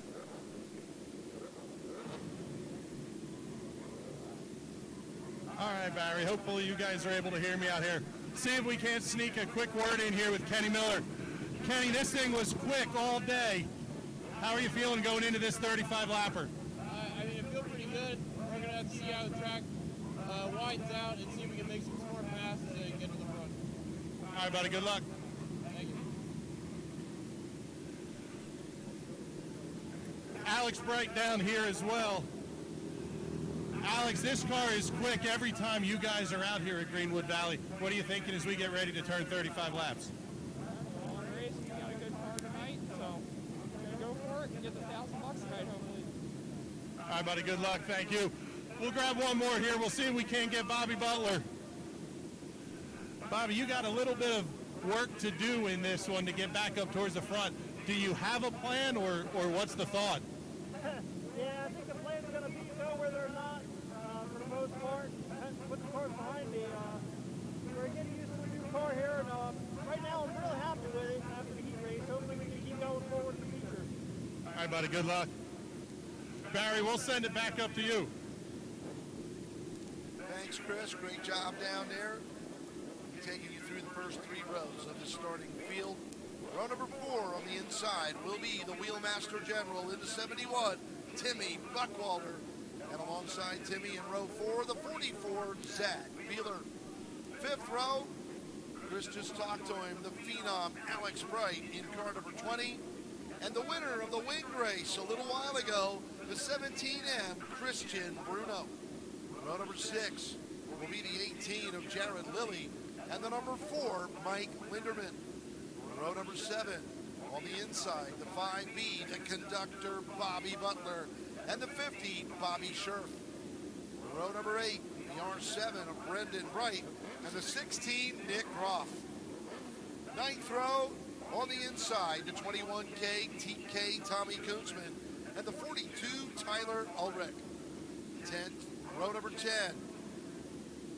former Hamlin Speedway track champion, the number 6, Colin White, and the 10M, Preston Latimus. The 11th row, shared by the 11H of Mike Thompson and the 22A, Adriana Delaponte. Row number 12, the 97G of Gary Bozowski, and the 33, Chad Sant. 13th row has the 88J, the Big Show, Joey Amonte, and the 21S, Steven Snyder. Row number 14 on the inside, the 7, Aiden Borden, and on the outside, the 22, Jacob Valiant. Row 15, the 7, Jason Swavely, and the 03W, Stephen Wyrick. And all alone, back in row number 16, the 54, Dakota Bartlett. That is the 31 car starting field. Getting everybody into proper position. Tell you what, Barry, how many times do we see a 16-row starting grid in a micro race? Not often. I say not often. Not often.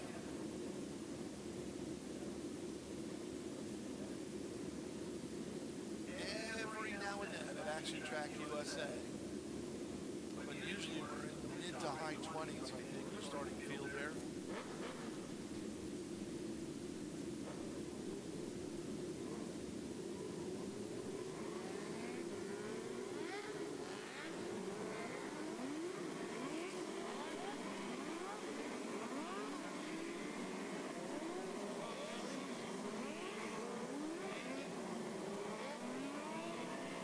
One more time at the Racers Tribute. Greenwood Valley, you can forget about the rest. You're looking at the very best, and we've got them 4 abreast. You don't have to wait. The ground's about to shake as the Hyper Racing 600s get ready to cut them loose side by side and even 3 wide here at the Greenwood Valley Action Track. 35 laps the distance, $1,000 to win.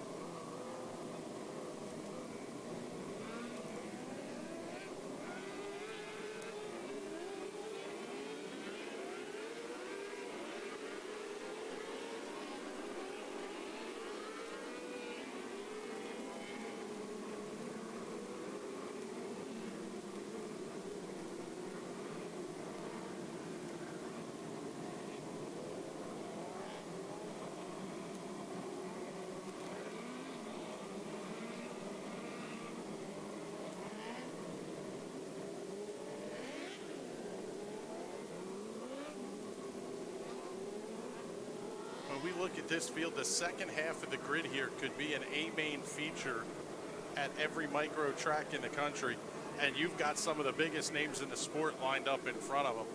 We are in for a treat here in this one. It's going to be a good one. 35 laps, a little bit longer than they're used to, too, at most tracks.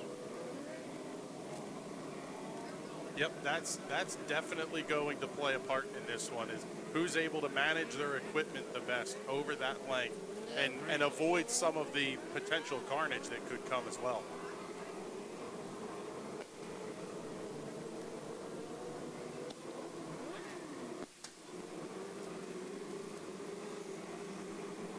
Caution lights are out. We are ready. Pick out your favorite. Who's going to be in victory lane at the end of 35 laps? Here they come. We are green.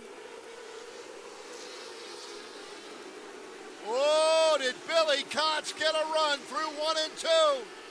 Koch going to sprint out to the early advantage. Spence fighting for second, along with Nash Ely, Damon Paul. Oh, they're trying to go 3 wide.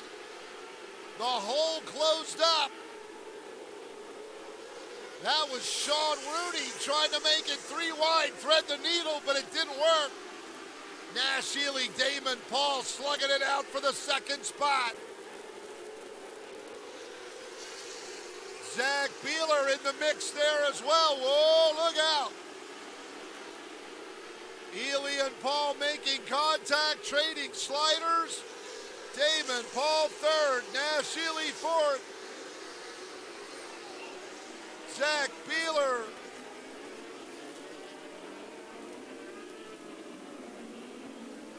Zach Beeler rounding out the top 5. We are yellow. Alex Bright, the 20, involved over there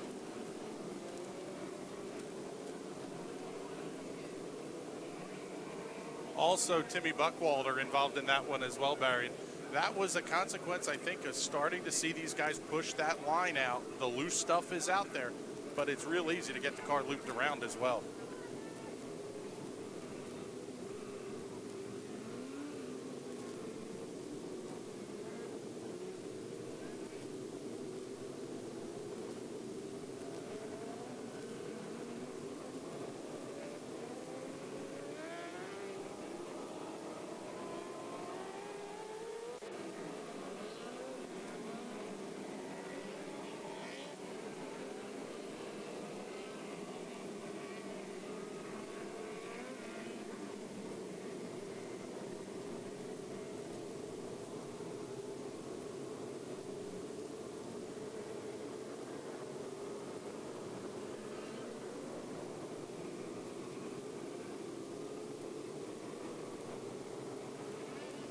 This is one of the issues you have with the big fields and the small tracks is everybody wants that one position.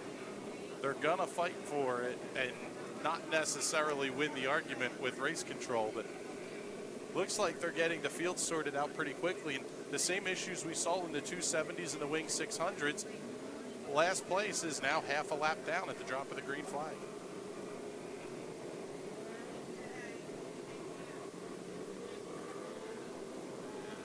Billy Koch, very impressive run. Can't wait to ask him after the race if it's something he kind of developed, a plan he developed. Front row, high line wide open to you, and man, did he take advantage of it on the start. Big run through 1 and 2, shooting out to the early lead.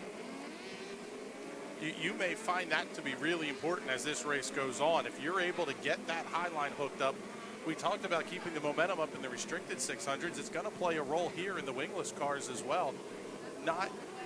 You don't have the downforce help that's going to kind of slow everybody down a hair. This is really about keeping the engine wound up and getting that power to the rubber in the ground. Ready for the restart. Here they come.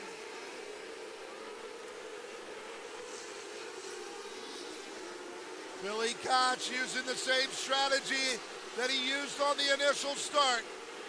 Blast the top, and it has taken him to the lead once again. Kyle Spence in the runner-up spot. Damon, Paul, Nash, Healy resume their fight for third. Right behind them, the battle for fourth. 44, Zach Beeler, 17M of Christian Bruno. Then the 23M, Kenny Miller.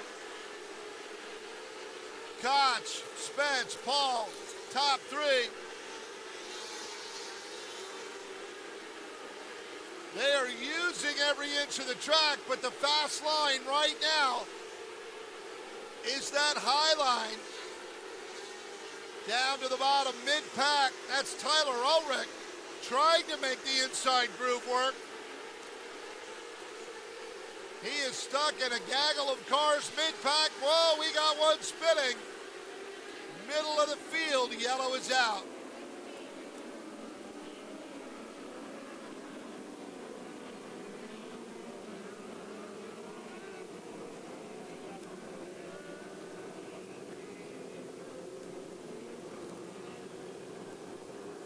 Nick Groff, the 16, out of New York, spinning around.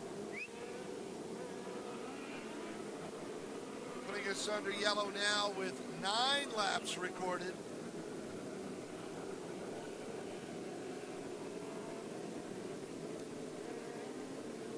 This is going to be interesting to see where Kyle Spence has won the big money races before. He's got a couple of drillers from the Tulsa shootout.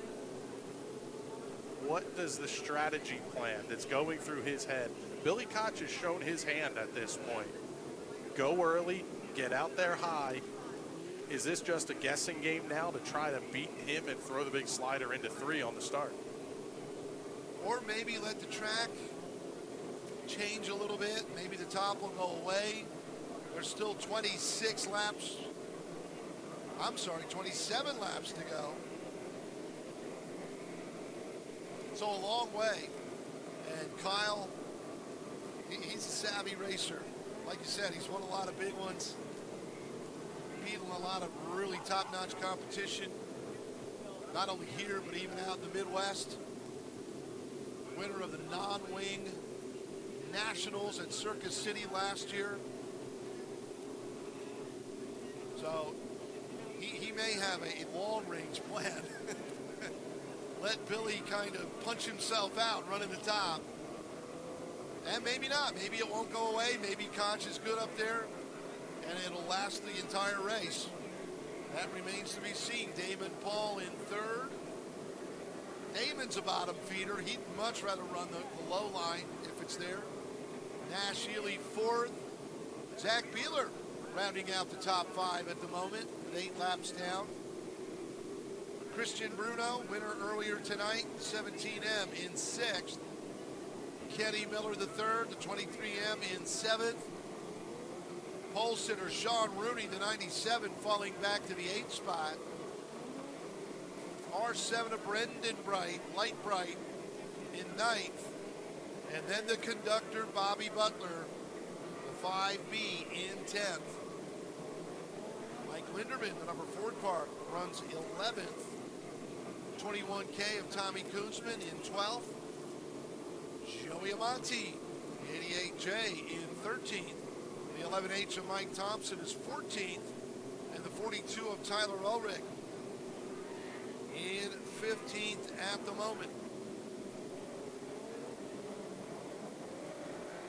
The last restart, we saw Damon Paul and Nash Ely. They wrecked coming off of turn 2. They just didn't finish the job. And neither one of them lifted, which was the incredible part of that. So we'll see how that battle resumes here this time around. Should be a good one. Two of the hardest young Chargers in this game. Lined up third and fourth for the restart. Here they come. Top 3 pretty much same line. Out of corner number 4, now Spence to the bottom. Kyle tried for the slider, it wasn't there. Damon Paul may try it on Spence out of turn 4. Paul to the inside, slide job, Kyle Spence was ready. Spence back under the 144. He'll go back to second spot. Nash Ely watching the action in front of him. Zach Beeler 5th, Bruno still 6th, Kenny Miller 7th. But it is Billy Koch, large and in charge right now. About a 3-car length advantage on Spence, so it's still Spence well within striking distance. And we've completed 12 laps. Now 13 down. Koch still showing the way. Spence not able to gobble up any of that real estate between himself and the race leader, but, couple of laps. Traffic is coming. Now Kyle Spence closes in. Now Kyle Spence thinks about the slider. It's not there. That allows Damon Paul to get back under Spence. Big slider by Paul. Spence crossing him over. Leader in lap traffic. But that jostling for second spot allows Billy Koch to open some daylight. Oh, yellow. Yellow is out. Yellow, yellow, yellow. 2-car incident over there in corner number 4. Mike Linderman, the 4-car, and the 22 of Jacob Balliet.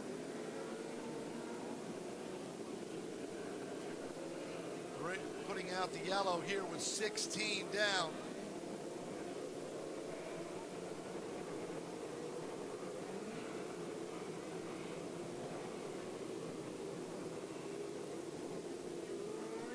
This is really getting good at the front of the field here. Damon Paul throwing absolute haymakers at Kyle Spence. Spence with the quick crossover every time he does it.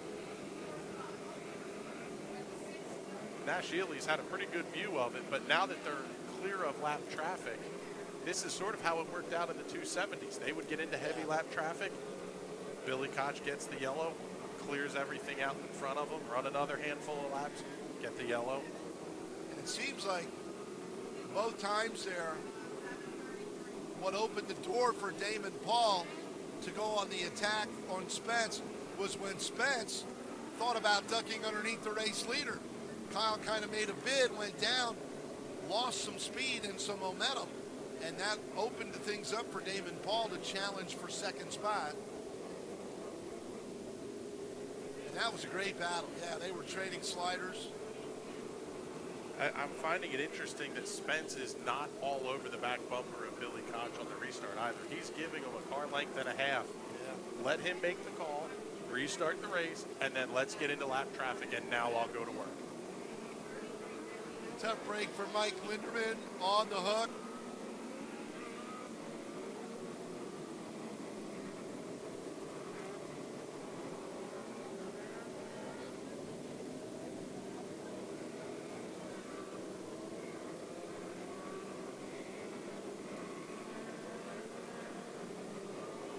Tough break for the 22 with Jacob Valley, and he makes the hard right-hand turn at the entry to turn 3. His night is done, as well as the 4 of Mike Linderman as he's on the hook. So he's in the worst for wear shape of the 2 of those cars involved in the incident. Getting down to about halfway here, so there's not all the time in the world if you're going to make the big move. And it's tough. I think the track is in such good shape right now. It's so fast. You know, that higher line seems to be the quick way around. I mean, and the quality, we've talked about it all night, Chris, the quality of the competition, you know, it's hard. It's hard to pass people who are just as good as you, maybe even a little bit quicker. Yeah, I mean, I'm looking at the wingless quick time board behind us. Chad Sant has the track record at 11.225. Billy Koch's quick lap is 11.443, 11.483 for Spence, and 11.5 for Damon Paul. These guys are only 2/10 off the track record. This place is in a feature race, yeah. as quick as you'll ever see this racetrack. It is tonight. I think so. I agree.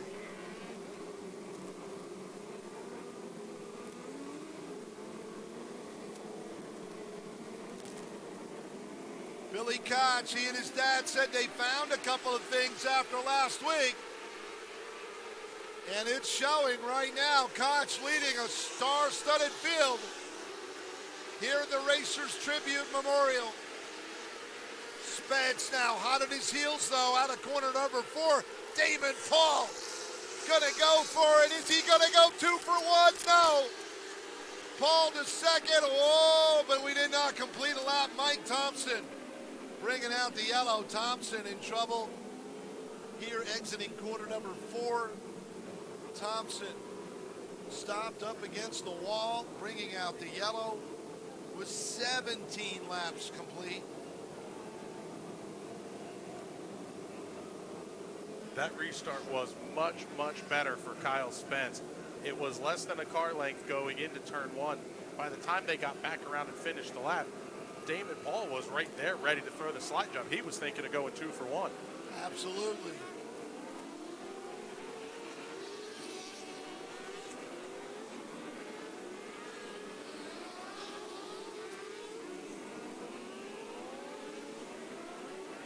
You can see these guys under yellow. They're not running the bottom. They're throwing the rear end out going into turn 1. They're trying to get this racetrack moved out little bit by little bit. Build a little grip in while you're under yellow. Billy Koch, your race leader.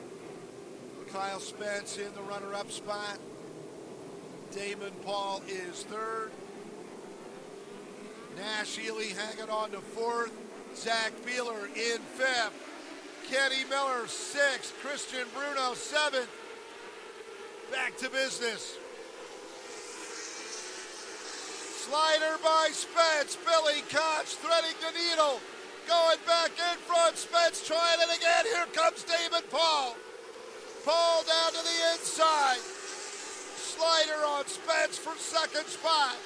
and it works. Paul made it stick. Damon Paul now has Billy Koch in his crosshairs.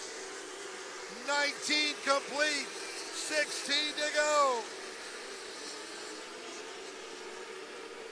Koch maintaining control. Damon Paul waiting to strike.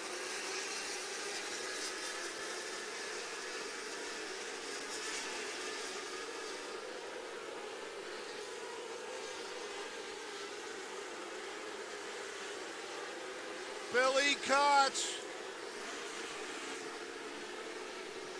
now getting away from Paul by a car length or so. Koch seems to be getting stronger. Opening a little more daylight on the runner-up. Spence still third. Nash Ely fourth. Kenny Miller into the top five. Brendan Bright making some moves. Working over Zach Beeler for sixth. Brendan's got it. Leader catching the back of the pack. Damon Paul licking his chops. Going for the slider on Koch. Billy crossing him over. Going back in front of the 144. They rubbed. Spence taking advantage. Going back to second. Koch showing the way. Spence, whoa, one car. Flipping wildly in 3 and 4.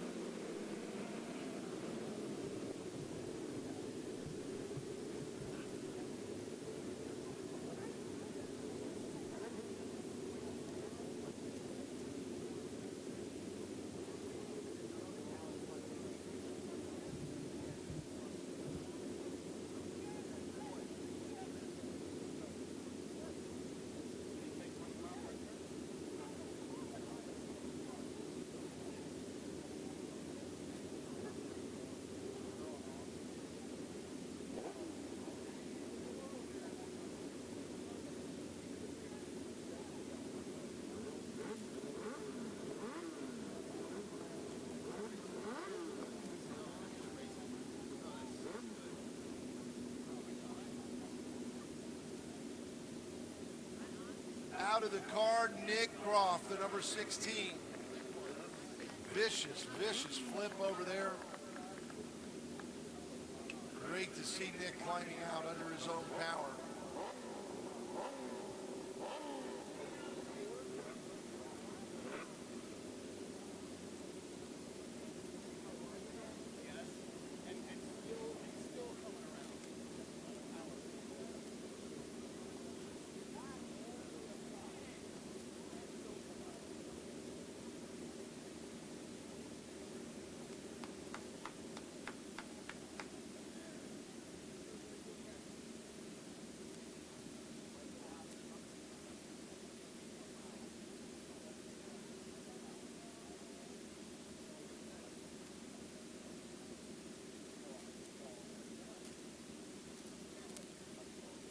Six laps are complete.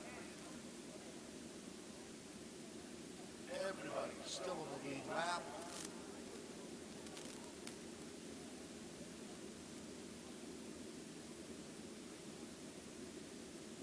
Thankfully, Nick Groff, okay.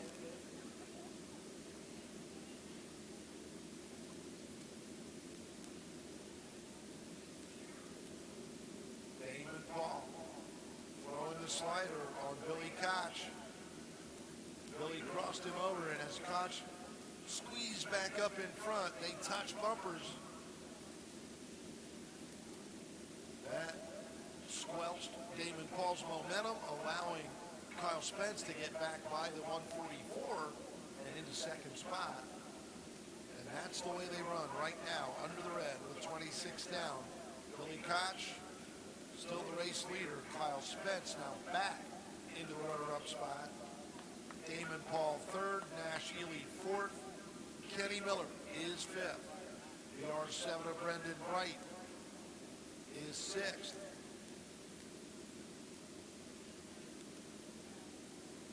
Scoring showing Tommy Kunzman, the 21K, in seventh.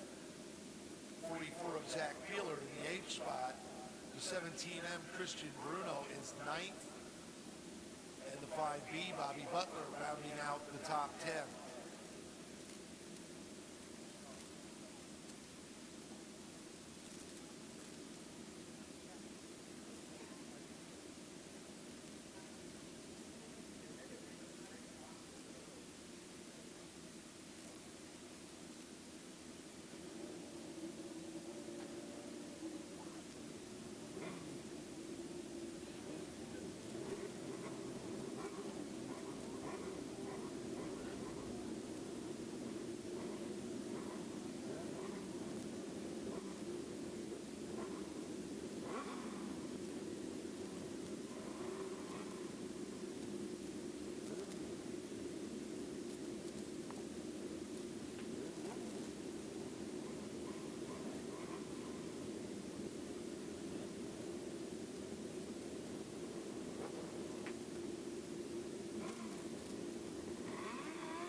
Barry, we've been concentrating a lot on this battle at the front of the field with Billy Koch, Kyle Spence, and Damon Paul, but the names that are right behind them in line, Mash Ely, Kenny Miller, Brendan Bright, Tommy Koonsman, these guys are stars in their own right here in the 600s. And they may have something to say about this by the time we get to the end.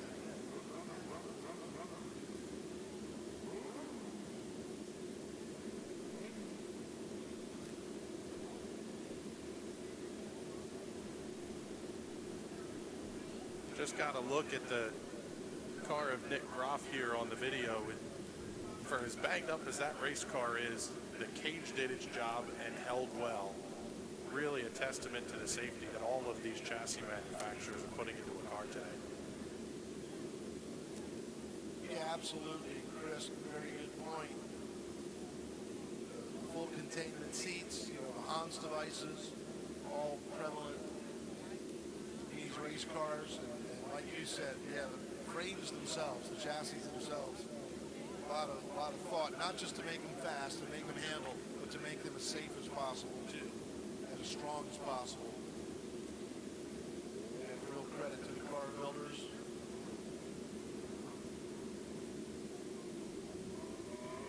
Nine laps remaining, 9 to go.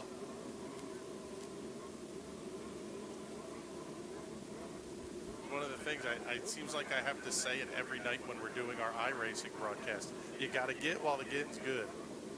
You may not have much more time to get left here in this one. We may be down to one more restart, maybe two if you're lucky. If you're Kyle Spence and Damon Paul, it's time to go now.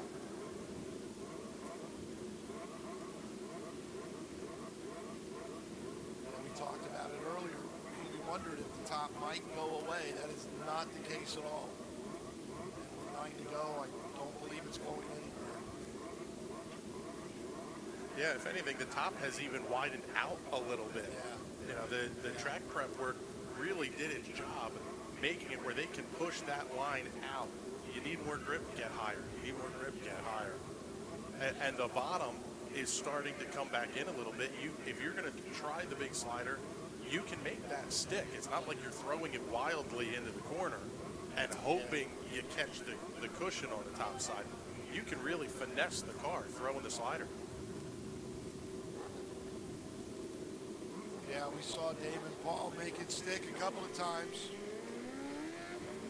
First on Kyle Spence, then almost on Billy Koch for the race lead.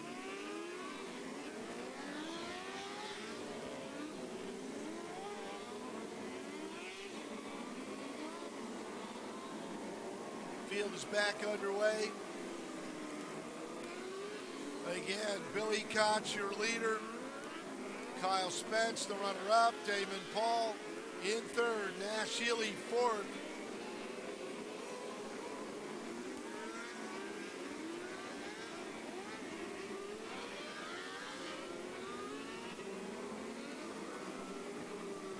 .23M of Kenny Miller in fifth.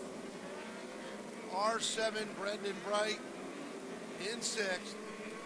21K Tommy Koonsman is seventh. 44 Zach Beeler in the eighth spot. 17M Christian Bruno runs ninth. The 25B, Bobby Butler in 10th. The 20 of Alex Bright will line up 11th. 21S, Steven Snyder in 12th. 88J, Joey Amonte is 13th. Here we go.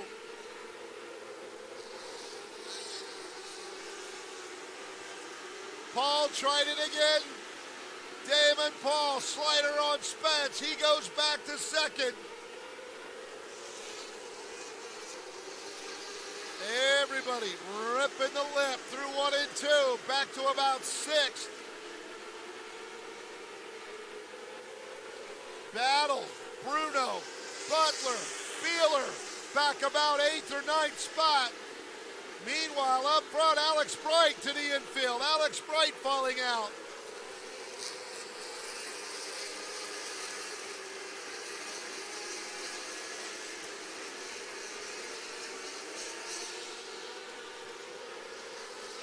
Laps winding down, 5 to go. Battle for the race lead. Paul had it. Koch back in front. Here comes Damon Paul again. Working the bottom. The Stony Point stud up in front of Billy Koch. Koch diving, trying to repay the favor. Can't do it. Paul is the leader on lap 32.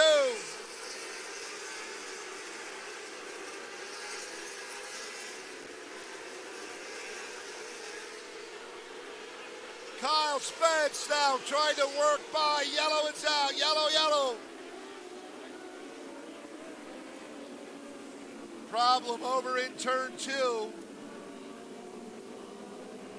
21S of Steven Snyder.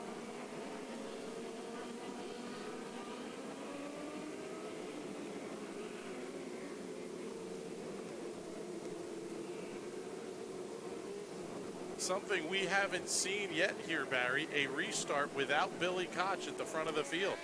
The game has changed significantly.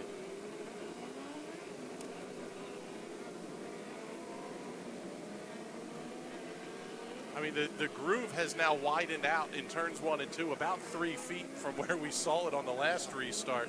They're doing the same thing in 3 and 4. They're going to run out of real estate eventually.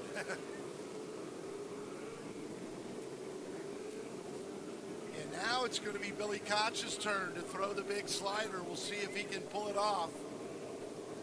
Damon Paul has worked hard in this feature.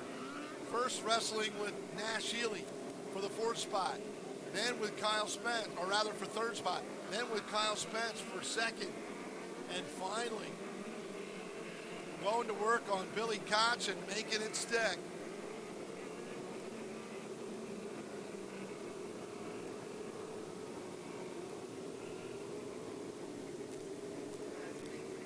The Stony Point Stud is definitely a nickname that befits a fighter if I've ever heard one. Damon Paul showing he earned it tonight.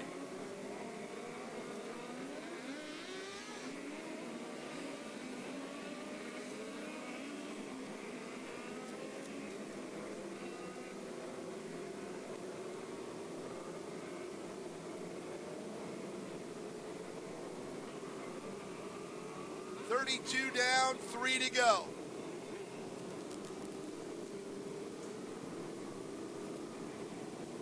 Damon Paul, Billy Koch, Kyle Spence, Nash Healy, Kenny Miller. Top 5, here they come. And it's Nash Healy trying to make something happen. Healy says it's time to go to work. Slider on Spence for 3rd. Kyle returns the favor down in 3 and 4. Kenny Miller gonna shove his nose into the fun. Miller in the mix as well. Brendan Bright, the R7 is there. Damon Paul leads lap 34. The money lap right now. Paul in front.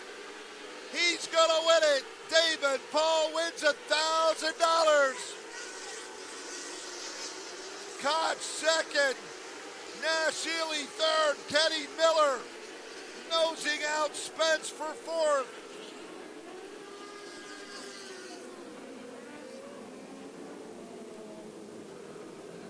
What a phenomenal drive in those last couple of laps.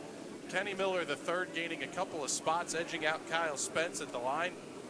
Great finish all the way through this one. The cream definitely rose to the top in this one, as expected.